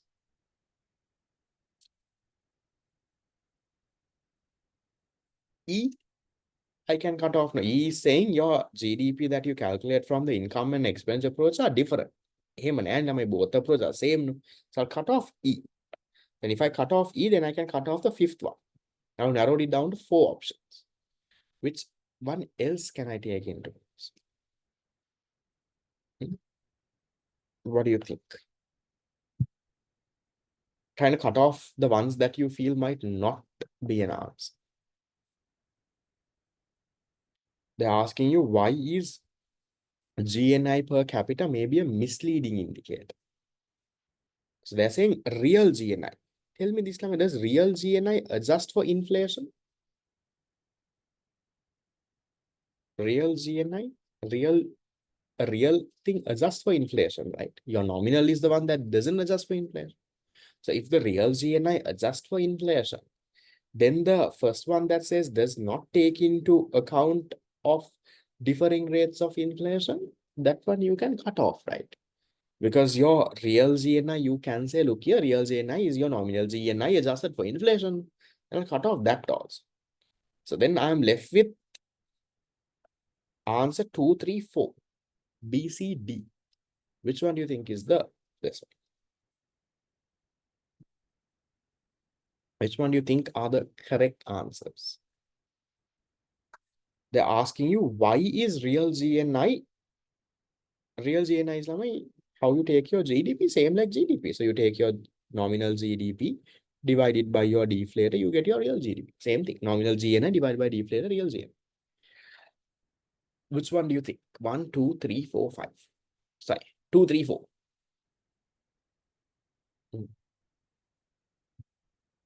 Why is real GNI per capita a misleading indicator? Because there are different degrees of non-market activities, because it does not take into account differing consumer taste, and does not take account of exchange rate distortions. Thus, this measure should be expressed using purchasing power parities. Quickly give me an answer. Which one did you go with? Do you go with 2, 3, or 4?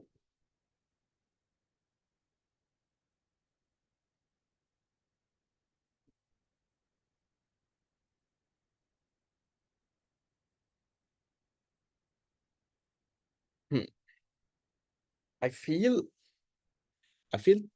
B, D should be a better option.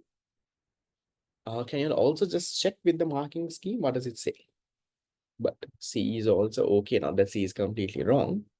Marking scheme says 2018 47. Did it say 2, 3, 4? 3? Yeah.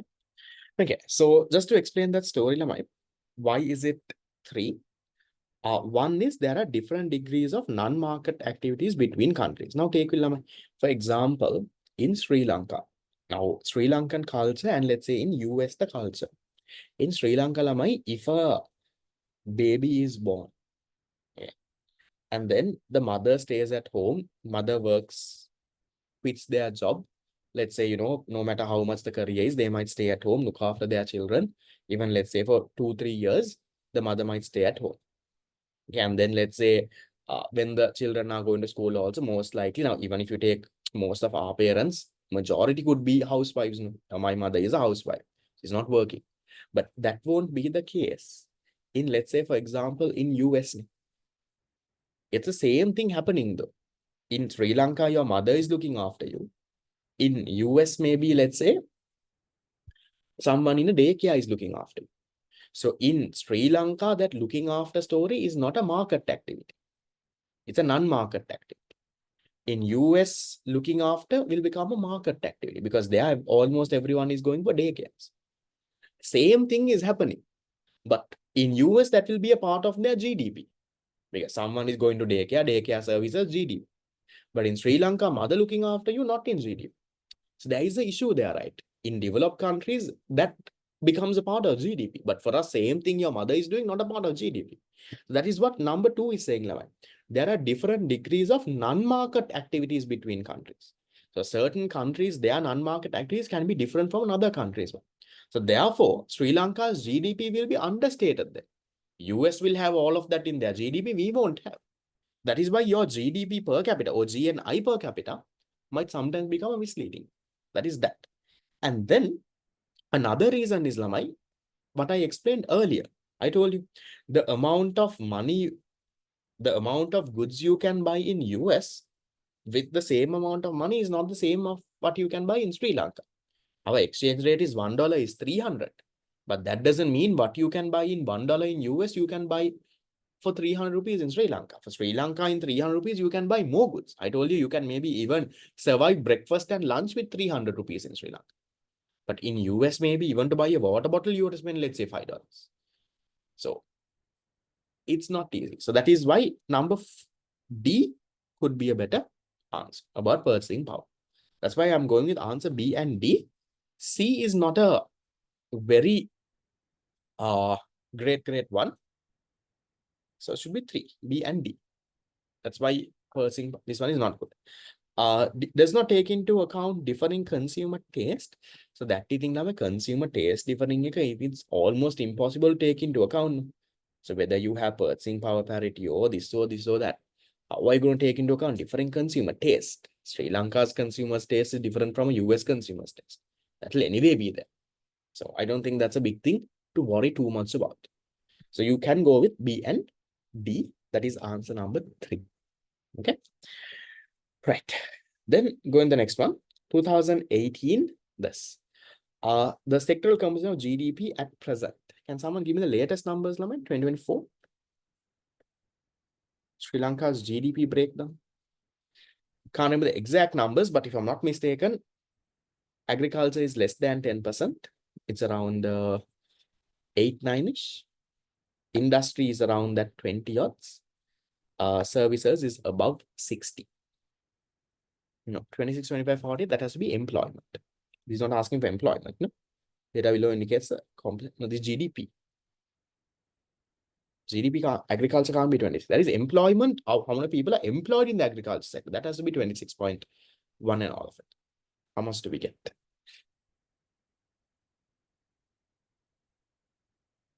2024. There is this one. If any of you all go, I know if any of you all go to the book fair, there is a small stall. I went on Saturday. There is a small stall from the central bank. They have this small social economic indicator thing with all the statistics. It's there on the internet also, but it's a small cute one that is 100 rupees. And they give a 20% discount also.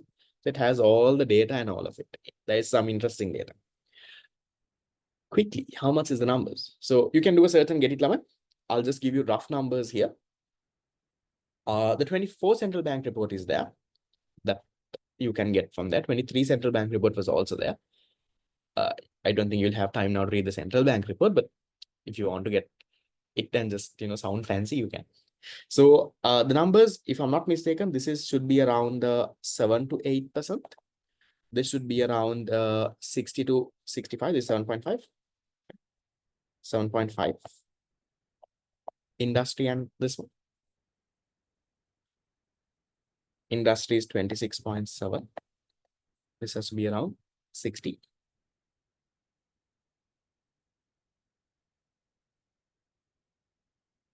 59.2. Right. So you can go with those rates. It's somewhere around that. That's a 2018 to 2024 breakdown. Again, I feel, Lamai, right now, the paper, they very rarely ask you definite points like this. Now, this is the old syllabus from 2018.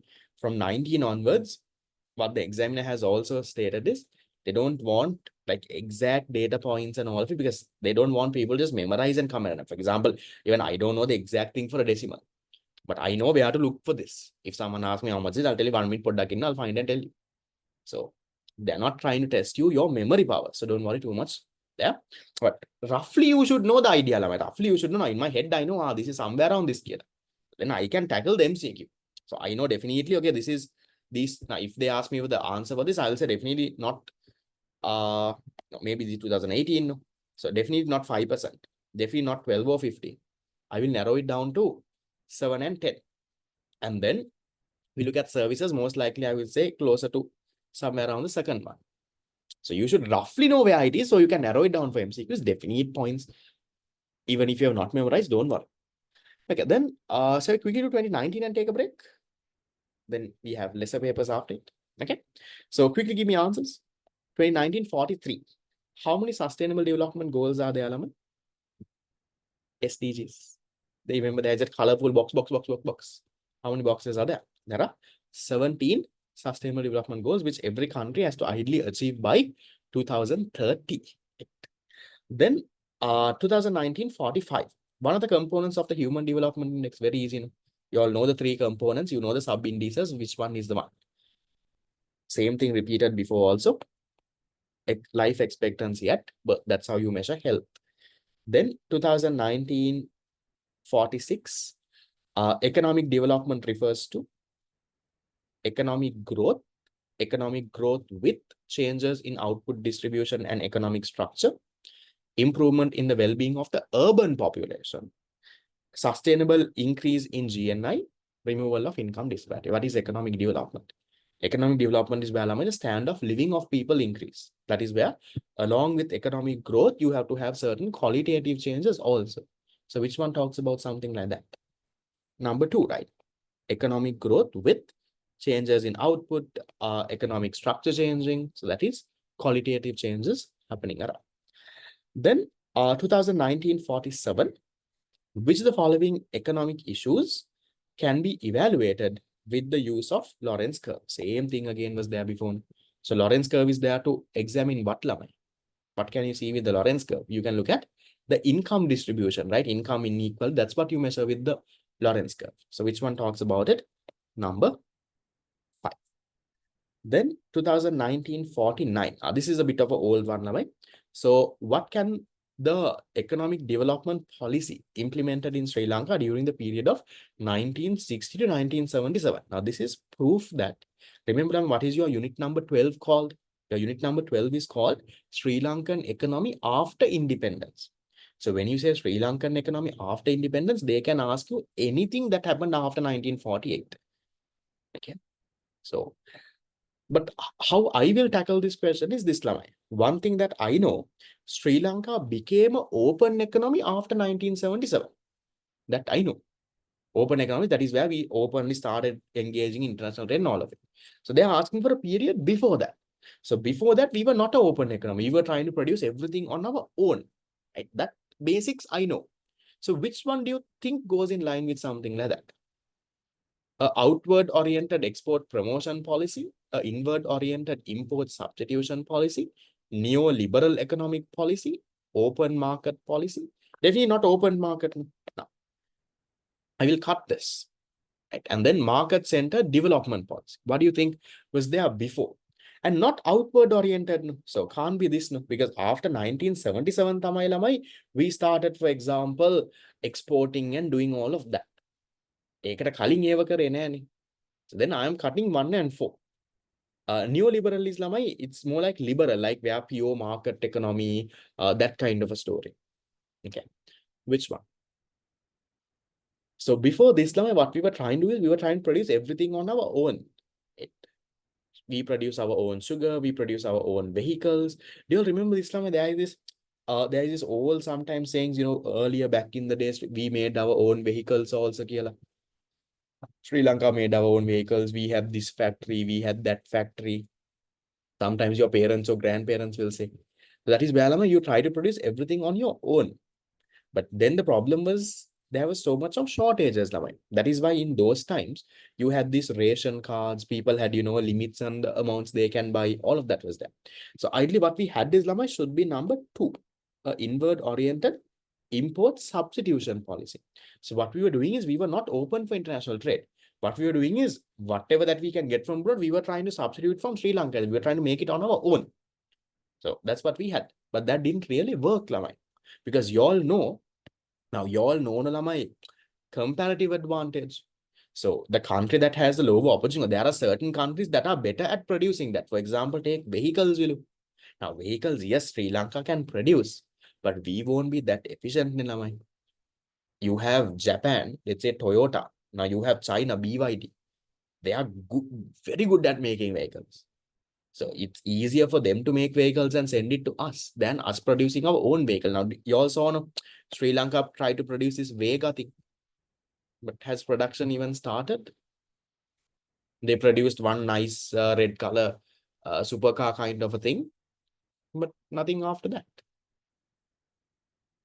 So it's not easy because maybe to produce Vega to produce their own first car, I don't know the ins and outs of that. Maybe it would have taken them, let's say, 1-2 years. 1-2 years to make one car. Even let's say they get better, they'll say, let's say they take 1 month to make a car. China must be printing cars like printing paper. China must be making cars, let's say in 5-10 minutes, they must be fixing a car. Every 5-10 minutes, maybe a car is produced. So you can't match that capacity, Laman. So instead of, making your own one, it's much cheaper for you to get it from abroad. So that's why we moved into an open economy. But then moving into open economy also means you need foreign reserves, your money is going out. There is what? Currency depreciation, all of that could be there. Okay. Market center development is now, that's like me. Answer number 3 and 4 both are like more being like market economies, where the private sector runs the whole thing, something like that. So 2 is the better one. Then, yeah, okay. So we can take a break and then we'll come to the last 5 papers. If you've gone that way, would it be better? I don't think though, because if you look at the real world, I mean, there are no countries that have really done well by being a closed economy, by not opening for international trade. It does have the disadvantages, Tamai, but if you look at the world, if you look at all developed countries out there, are countries that are engaging in international trade. They are opening the economy. They are getting stuff from abroad. They are sending that. Okay. Right. So shall we take a small, maybe a 8-minute break? Now it's 9:17. We'll take a break until 9:25 and then come back. Then we'll have the latest 5 papers to do. Okay. Take a break and come.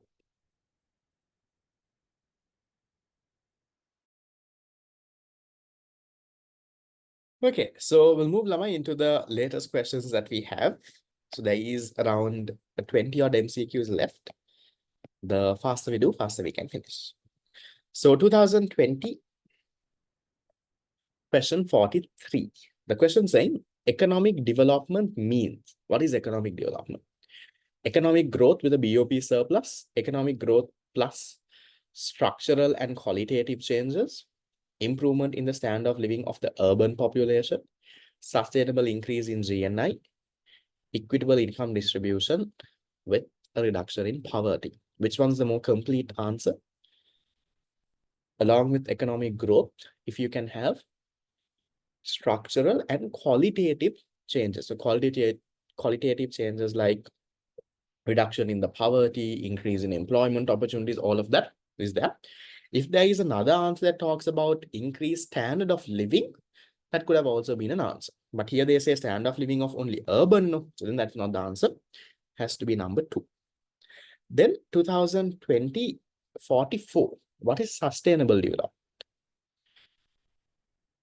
Sustainable development is where you develop without harming the future generation, without compromising the needs of the future generation. So you have to develop in a way that the future doesn't get affected. So which one talks about an answer like that? 1, 2, 3, 4, 5, 3. So development that meets the needs of the present without compromising the ability of future generations to meet their own needs. So without harming those guys, you have to develop. That's called sustainable development. Then 2020, 45. Absolute poverty line is drawn to show what? What is the absolute poverty? Right now, Sri Lanka's absolute poverty line is around 3 dimensions is there. So they are not asking about 3 dimensions in that question. So absolute poverty line is drawn the what? They're asking for the poverty line, Lamai. Absolute poverty line right now in Sri Lanka is around how much? Around 16,000-ish, right? Roughly around there. That means if a person, Lamai, is not even earning 16,336. So if a person is not even earning that much, they're said to be in poverty. That is the basic the amount that you need to satisfy your basic needs. If you, that is the minimum level of income that you need. If you're not even doing that, that means you're in absolute poverty. So poverty line is drawn to show what? The poverty line is drawn to show the most extreme level of poverty. That's not what the poverty line is drawn to show. Poverty line is drawn to show the estimated minimum level of income. Yes, right? The minimum level of income that is needed in order for you to survive. If you're not even getting that, that means yes, you are in extreme poverty. So that could be number 2 there. Then 2020 46. Easy one. Lorenz curve is used to measure which of the following, Lamai? The ratio of income in, not the first one, not the ratio of income is to wealth.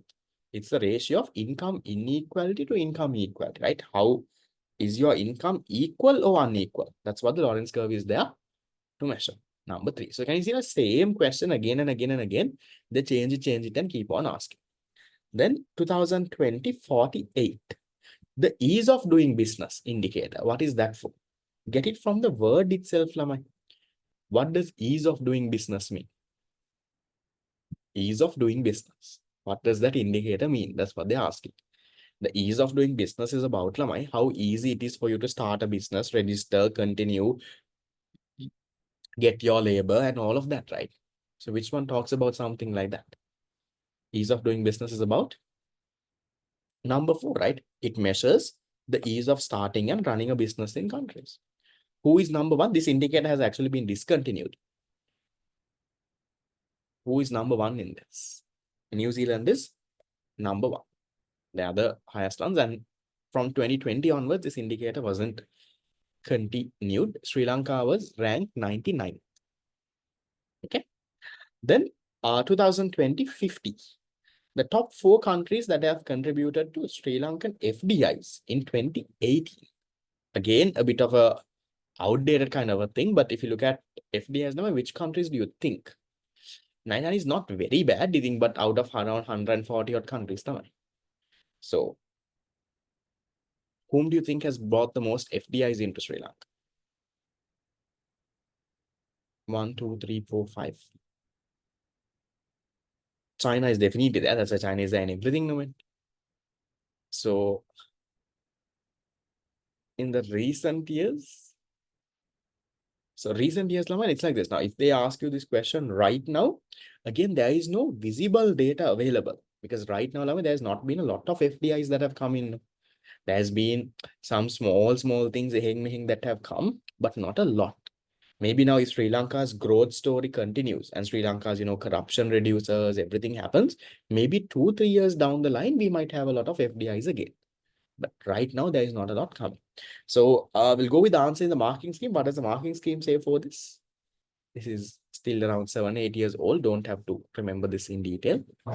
Which one? Says China would be 1. Yeah.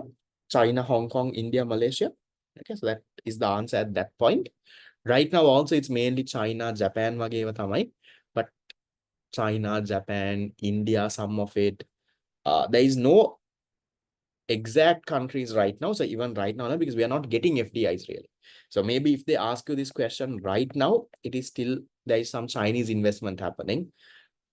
Japan also, most of it has been paused. They are trying to, right? India, that Adani investment that was going to come for this wind project didn't really come through. So they've been trying, but none of it is really happening. So it's very small amounts that you're getting right. Okay, then 2021, question 43. Which the following would likely contribute to faster rates of economic growth? Which one do you think? Think of which one is the good one that will help economic growth. More rapid consumption of natural resources? No, right? That is something bad. No. Protective trade policies? No, that means you are restricting your trade. No. Higher government funding for research and development? Could be. Maybe not immediately, but at least in the future that can actually help. Increase subsidies? No. Increase taxes? Definitely no. So maybe government having higher funding for research and development could mean we can come up with some new products and all of that can help our economy grow. Then the next one, 2021, 44. The key social and economic dimensions captured in the Human Development Index are, what are the main three? You look at health, or in other words, longevity. You look at education, and you look at standard of living. Those are the three direct from your theory tudes. So which one talks about that? Answer number one, right? Health, education, standard of. Then 2021, question 47. Sustainable development covers three main spheres, namely, we did this in a previous MCQ also. What are the three? Economic, environmental, and social, no? So economic, environmental, social, which one talks about that? This. So environment, again, I said is planet. Economy is profit. Social is people. That's what they're talking about.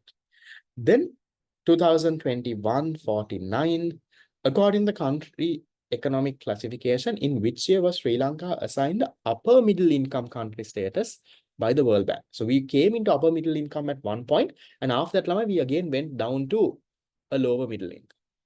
So right now we are lower middle income. We are in the border. We are very close to becoming upper middle. In which country, which year was that? 2016, 17, 18, 19, 20. Sri Lanka became this, if I'm not mistaken, in 2019, but can someone recheck the marking scheme also? We did get that status in 2019, but again, we went back. So now we are not upper middle, we are still lower middle now. Again, we are back after COVID and all the stupid things that happen. We're back to lower middle, but most likely in the next 1 to 2 years, I feel we are almost closer to that upper middle income boundary. We will get that. Okay, so this is again a bit outdated. Don't worry. Then 2021, question number 50. What's your answer? Give me a second.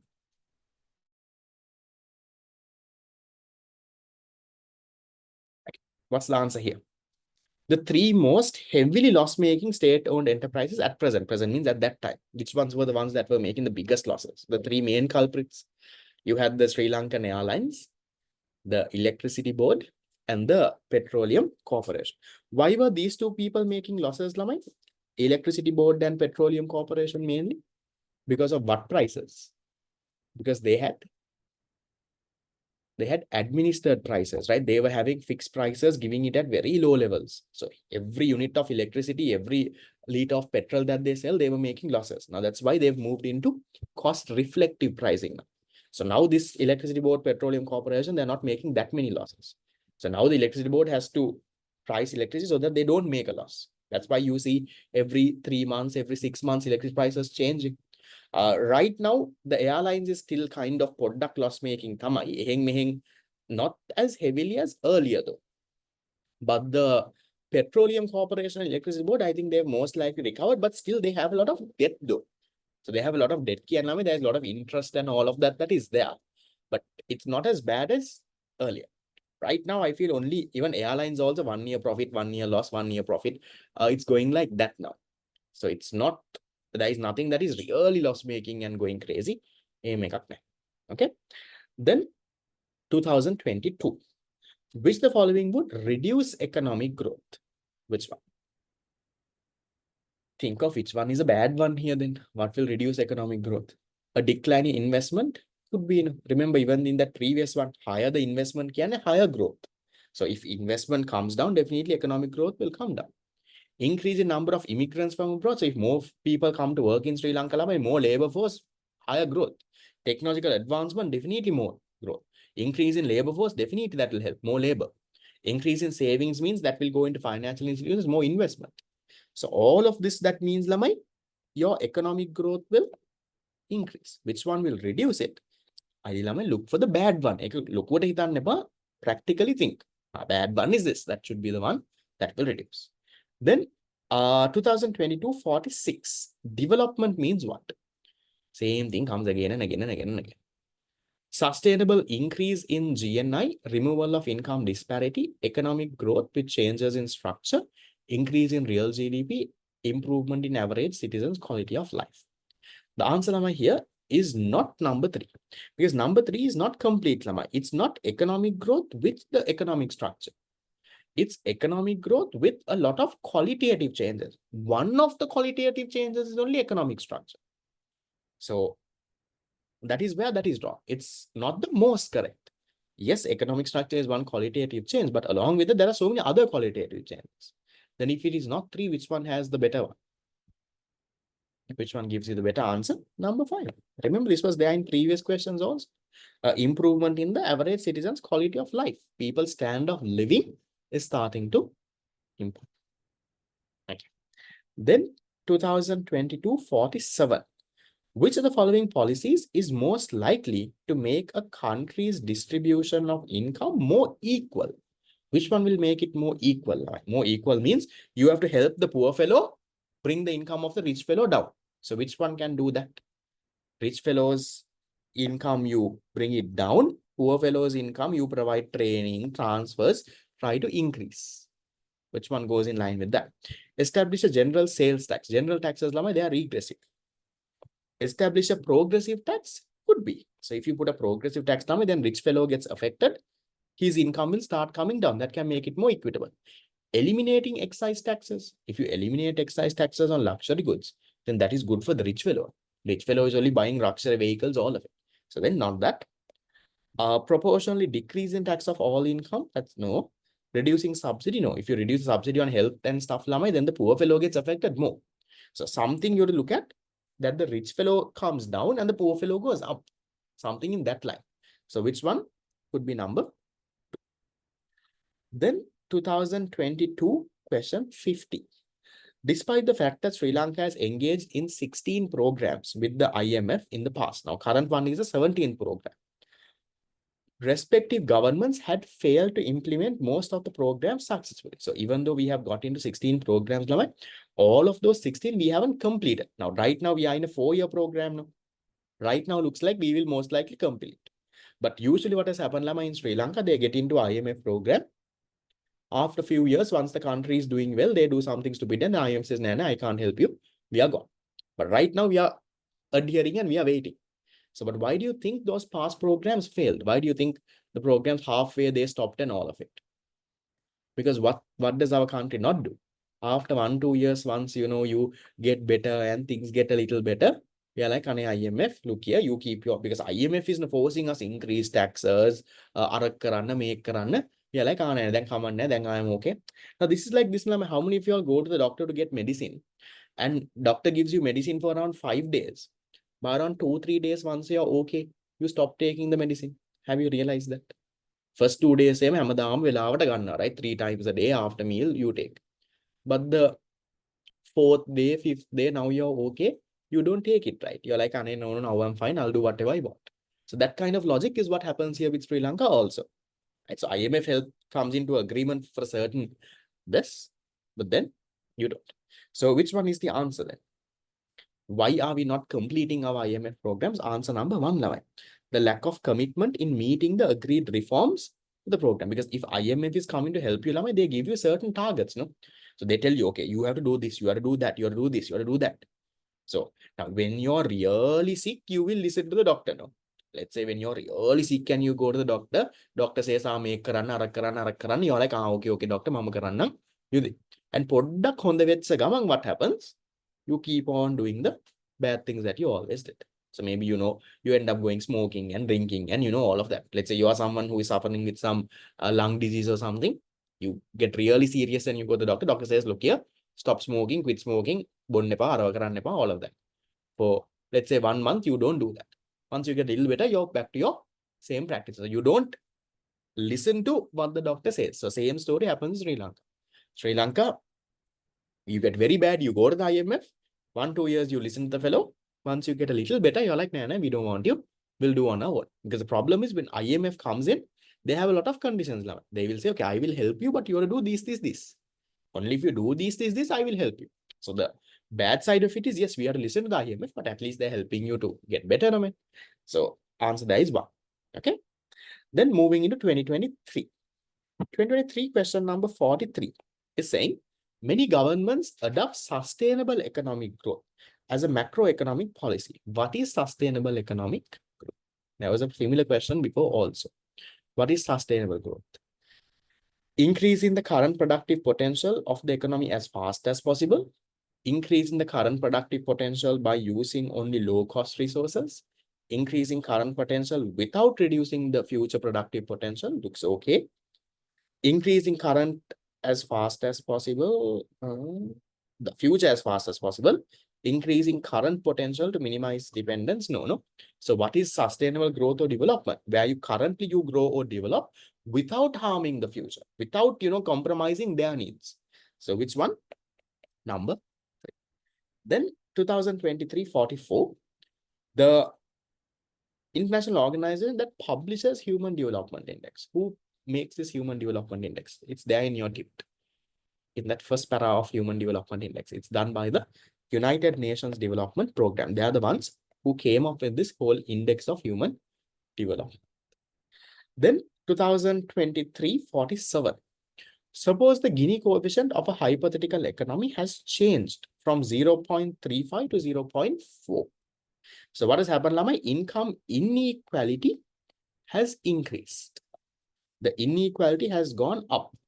So they're asking you, which of the following is most likely to have caused this? Right?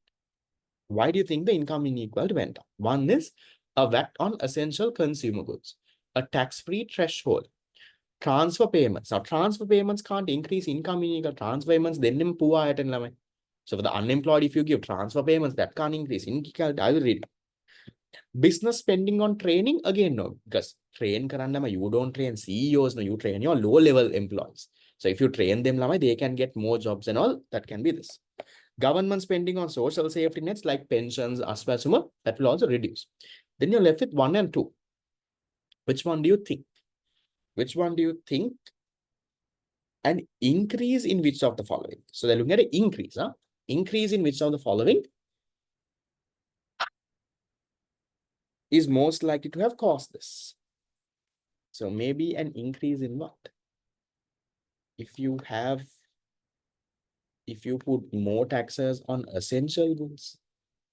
So if you put more taxes on essential goods, then the poor fellow gets harmed the most, no? Because if you put more and more taxes on essential goods, it becomes regressive, right? Now, a rich person and poor person, they eat the same amount of rice.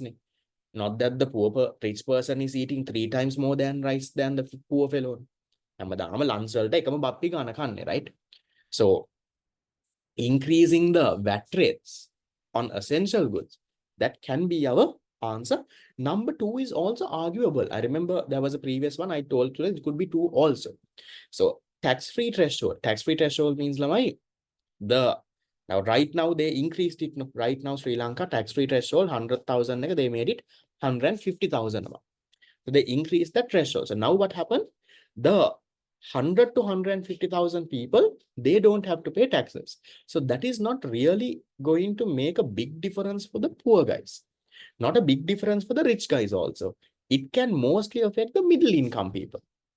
Now, just because we increase the tax-free threshold, now just think, poor person earning 30,000 a month, middle income person earning 125,000 a month, and the rich person earning 500,000. So right now, Sri Lanka did what? What did Anura do? He increased the tax-free threshold from 100 to 150,000. So now earlier 100,000 you had to pay tax. Now from 150,000 you pay tax. So that will not affect this guy. Poor fellow doesn't get affected. Earlier also he doesn't pay tax. Now also he doesn't pay. The rich guy will also not get affected. Earlier also he paid the tax. Now also he has to pay the tax. Just because 100 becomes 150, he is earning 500,000. So he is also not really getting impacted. He is also paying the same amount of tax. But it's this middle income fellow who gets benefited. Because earlier, 125,000 earning, the person who earned had to pay income tax. But now he doesn't have to pay. So that middle income fellow gets benefited. So that might not really increase income inequality. I would say 2, you can argue. But 1, I would feel, is a better answer than 2. So having more taxes on that kind of things, essential good, that becomes, make it regressive. Then poor fellow has a more burden. he will actually lose. Okay. So 2347 is 1. When income inequality is increasing, no, it will go away from the line of equality. Okay. Then 48. Which of the following best describes the primary objective of the, sorry, marking scheme says 2 for this? 2023? I'll say 1 is a better one. I will, okay, I'll recheck and I'll let you know. 2 is okay, but then this story, right? This story that I said, it's the middle income guy that is benefiting. The poor guy might not benefit a lot. The rich guy also might not benefit a lot. Okay. If the marking scheme is saying 2, okay, you can mark 2 as well. Probably they would have given marks for both of it. There could have been this. I feel 1 is the more obvious answer here, because because they're saying an increase in which of the following.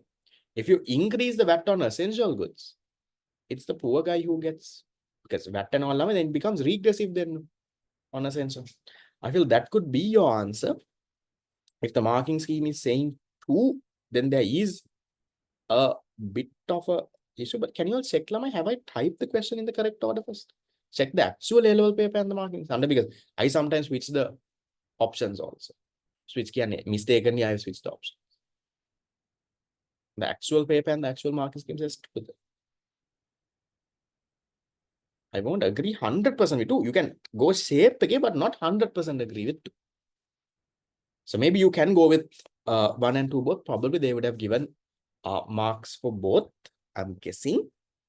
If the marking scheme is saying 2, you have 2 also. Then if you're going to argue 2, then you can say tax-free threshold. So if the tax-free threshold increases, then you have to assume that now in Sri Lanka, Lama, even though the tax-free threshold increased, the rich person didn't get affected much.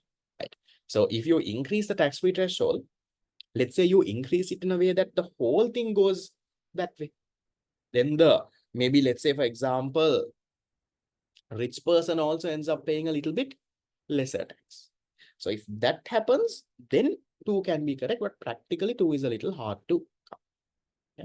But if probably what would have happened over here, Lama, this is, remember I told you, there are certain questions that come in the A-level paper where the examiner thinks in a complete different angle than what is usually been taught. Usually a question like that, 1 or 2 questions like that is always put so that you don't get 50 out of 50. If you look at this, Lama, the most obvious answer looks like 1. Because if you put tax on essential goods, the poor fellow gets harmed the most. So that can increase income inequality. That fellow gets harmed the most there. But then probably the examiner would have thought in a complete different angle. Maybe he would have argued that putting a tax on the essential goods won't really reduce the income. It just reduces his purchasing power. And tax-free threshold is what will affect disposable income. And then they would have given number 2 then. So then you can go with 2 and argue that way. So there will be stuff like that. So just repeating again, personally for me, 1 feels like a better answer, but the examiner has given us 2. Probably they're arguing it in a different angle. Okay. Then 2023, 48. Which of the following best describes the primary objective of Samurdhi? Yes, it's very hard listening. So what do you do? What is the objective of Samurdhi? Now it has been replaced with Aswasama. Samurdhi or Aswasama is given to whom, Laman? Is it given to whom? It's given to the really poor guys, right? To help them come out of poverty and to reduce the income inequality. You charge progressive taxes from the rich and give it to the poor. So which one is your answer then? Number 2, reducing poverty and increasing and improving your income distribution, reducing the income inequality. That's what you do with Samurdhi, and now it's replaced with Aswasam. Then coming into our latest paper. What is a central bank swap? This is there in your tutor as well. What's a currency swap, Lamai? A currency swap is where you do what?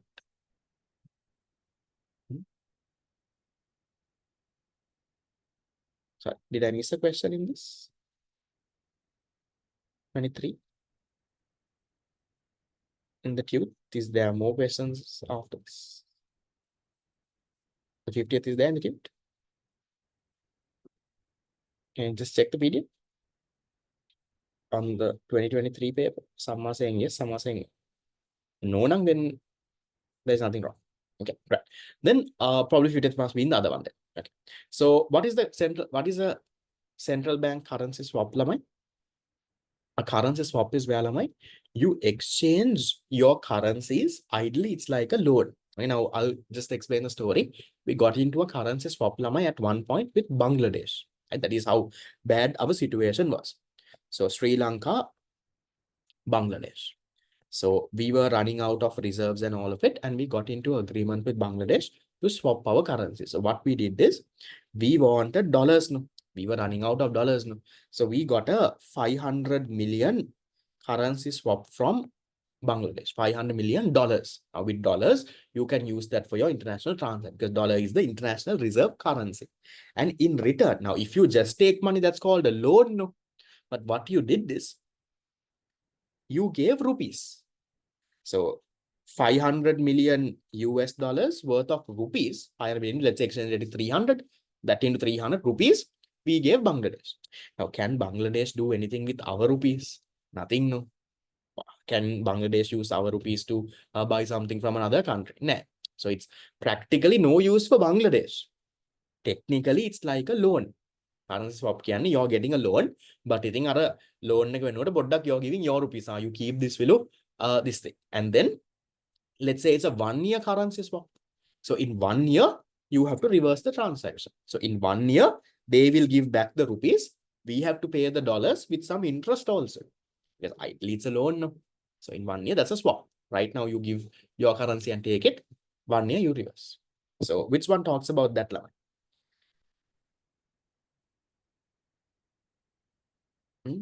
Answer 1, 2, 3, 4, 5. What does the currency swap do? It helps you product, you get some dollars and you can use that dollars for your transactions, all of that. So answer looks like 2.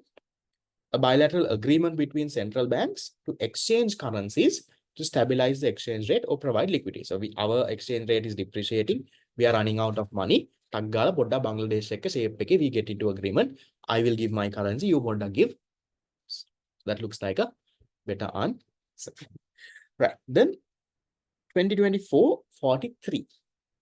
Which factor is likely to cause an improvement in the Human Development Index despite a stagnation of economic growth? So now here ideally what is happening, Lama, remember there are 3 indicators. So economic growth is stagnant, Lama, your purchasing power parity GNI isn't really going up. So even though your purchasing power parity GNI, GDP, GNI, then it all connects. No. So even though that is not going up, they are saying what can improve your HDI. So ideally the first 2 factors. One is your health, that is your life expectancy. Second is your education, that is your mean and expected years of schooling. So ideally factor 1 or factor 2 has to be improving. That is why even though your growth is stagnant, human development is going up. So look for answer that goes in line with that. 1, 2, 3, 4, 5. Very similar question was there before, no? But they've just product changed it around. Number 1, no?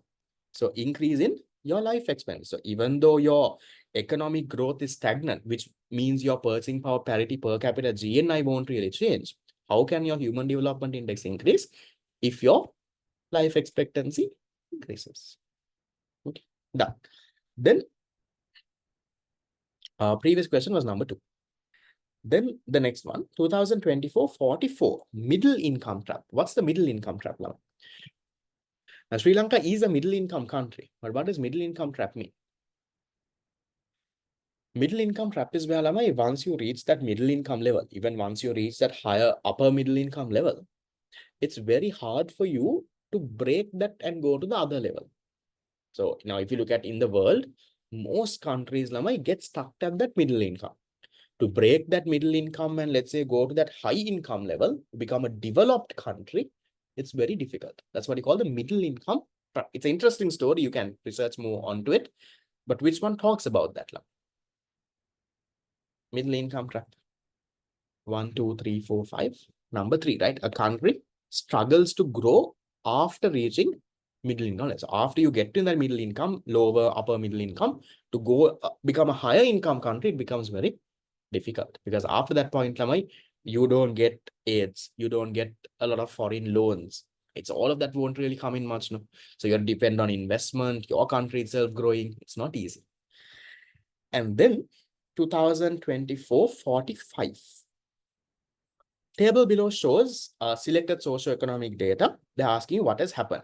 They're talking about real GDP. They're talking about living standards. Okay. So how can you look at real GDP, Lamai? You got to calculate this. So how do you get real GDP? Nominal GDP divided by your deflator into 100. So in 2010, your nominal GDP is 75, deflator is 125. Multiplied by 100, how much do you get? Your real GDP, 60, yeah, I guess 60 billion US dollars or 60 billion rupees. Then in 2020, your nominal GDP is 120. Your price level is 150. Deflate. Now your real GDP is 80, no? It's a 80 billion. So what has happened to your real GDP? Has it increased or decreased from 2010 to 2020?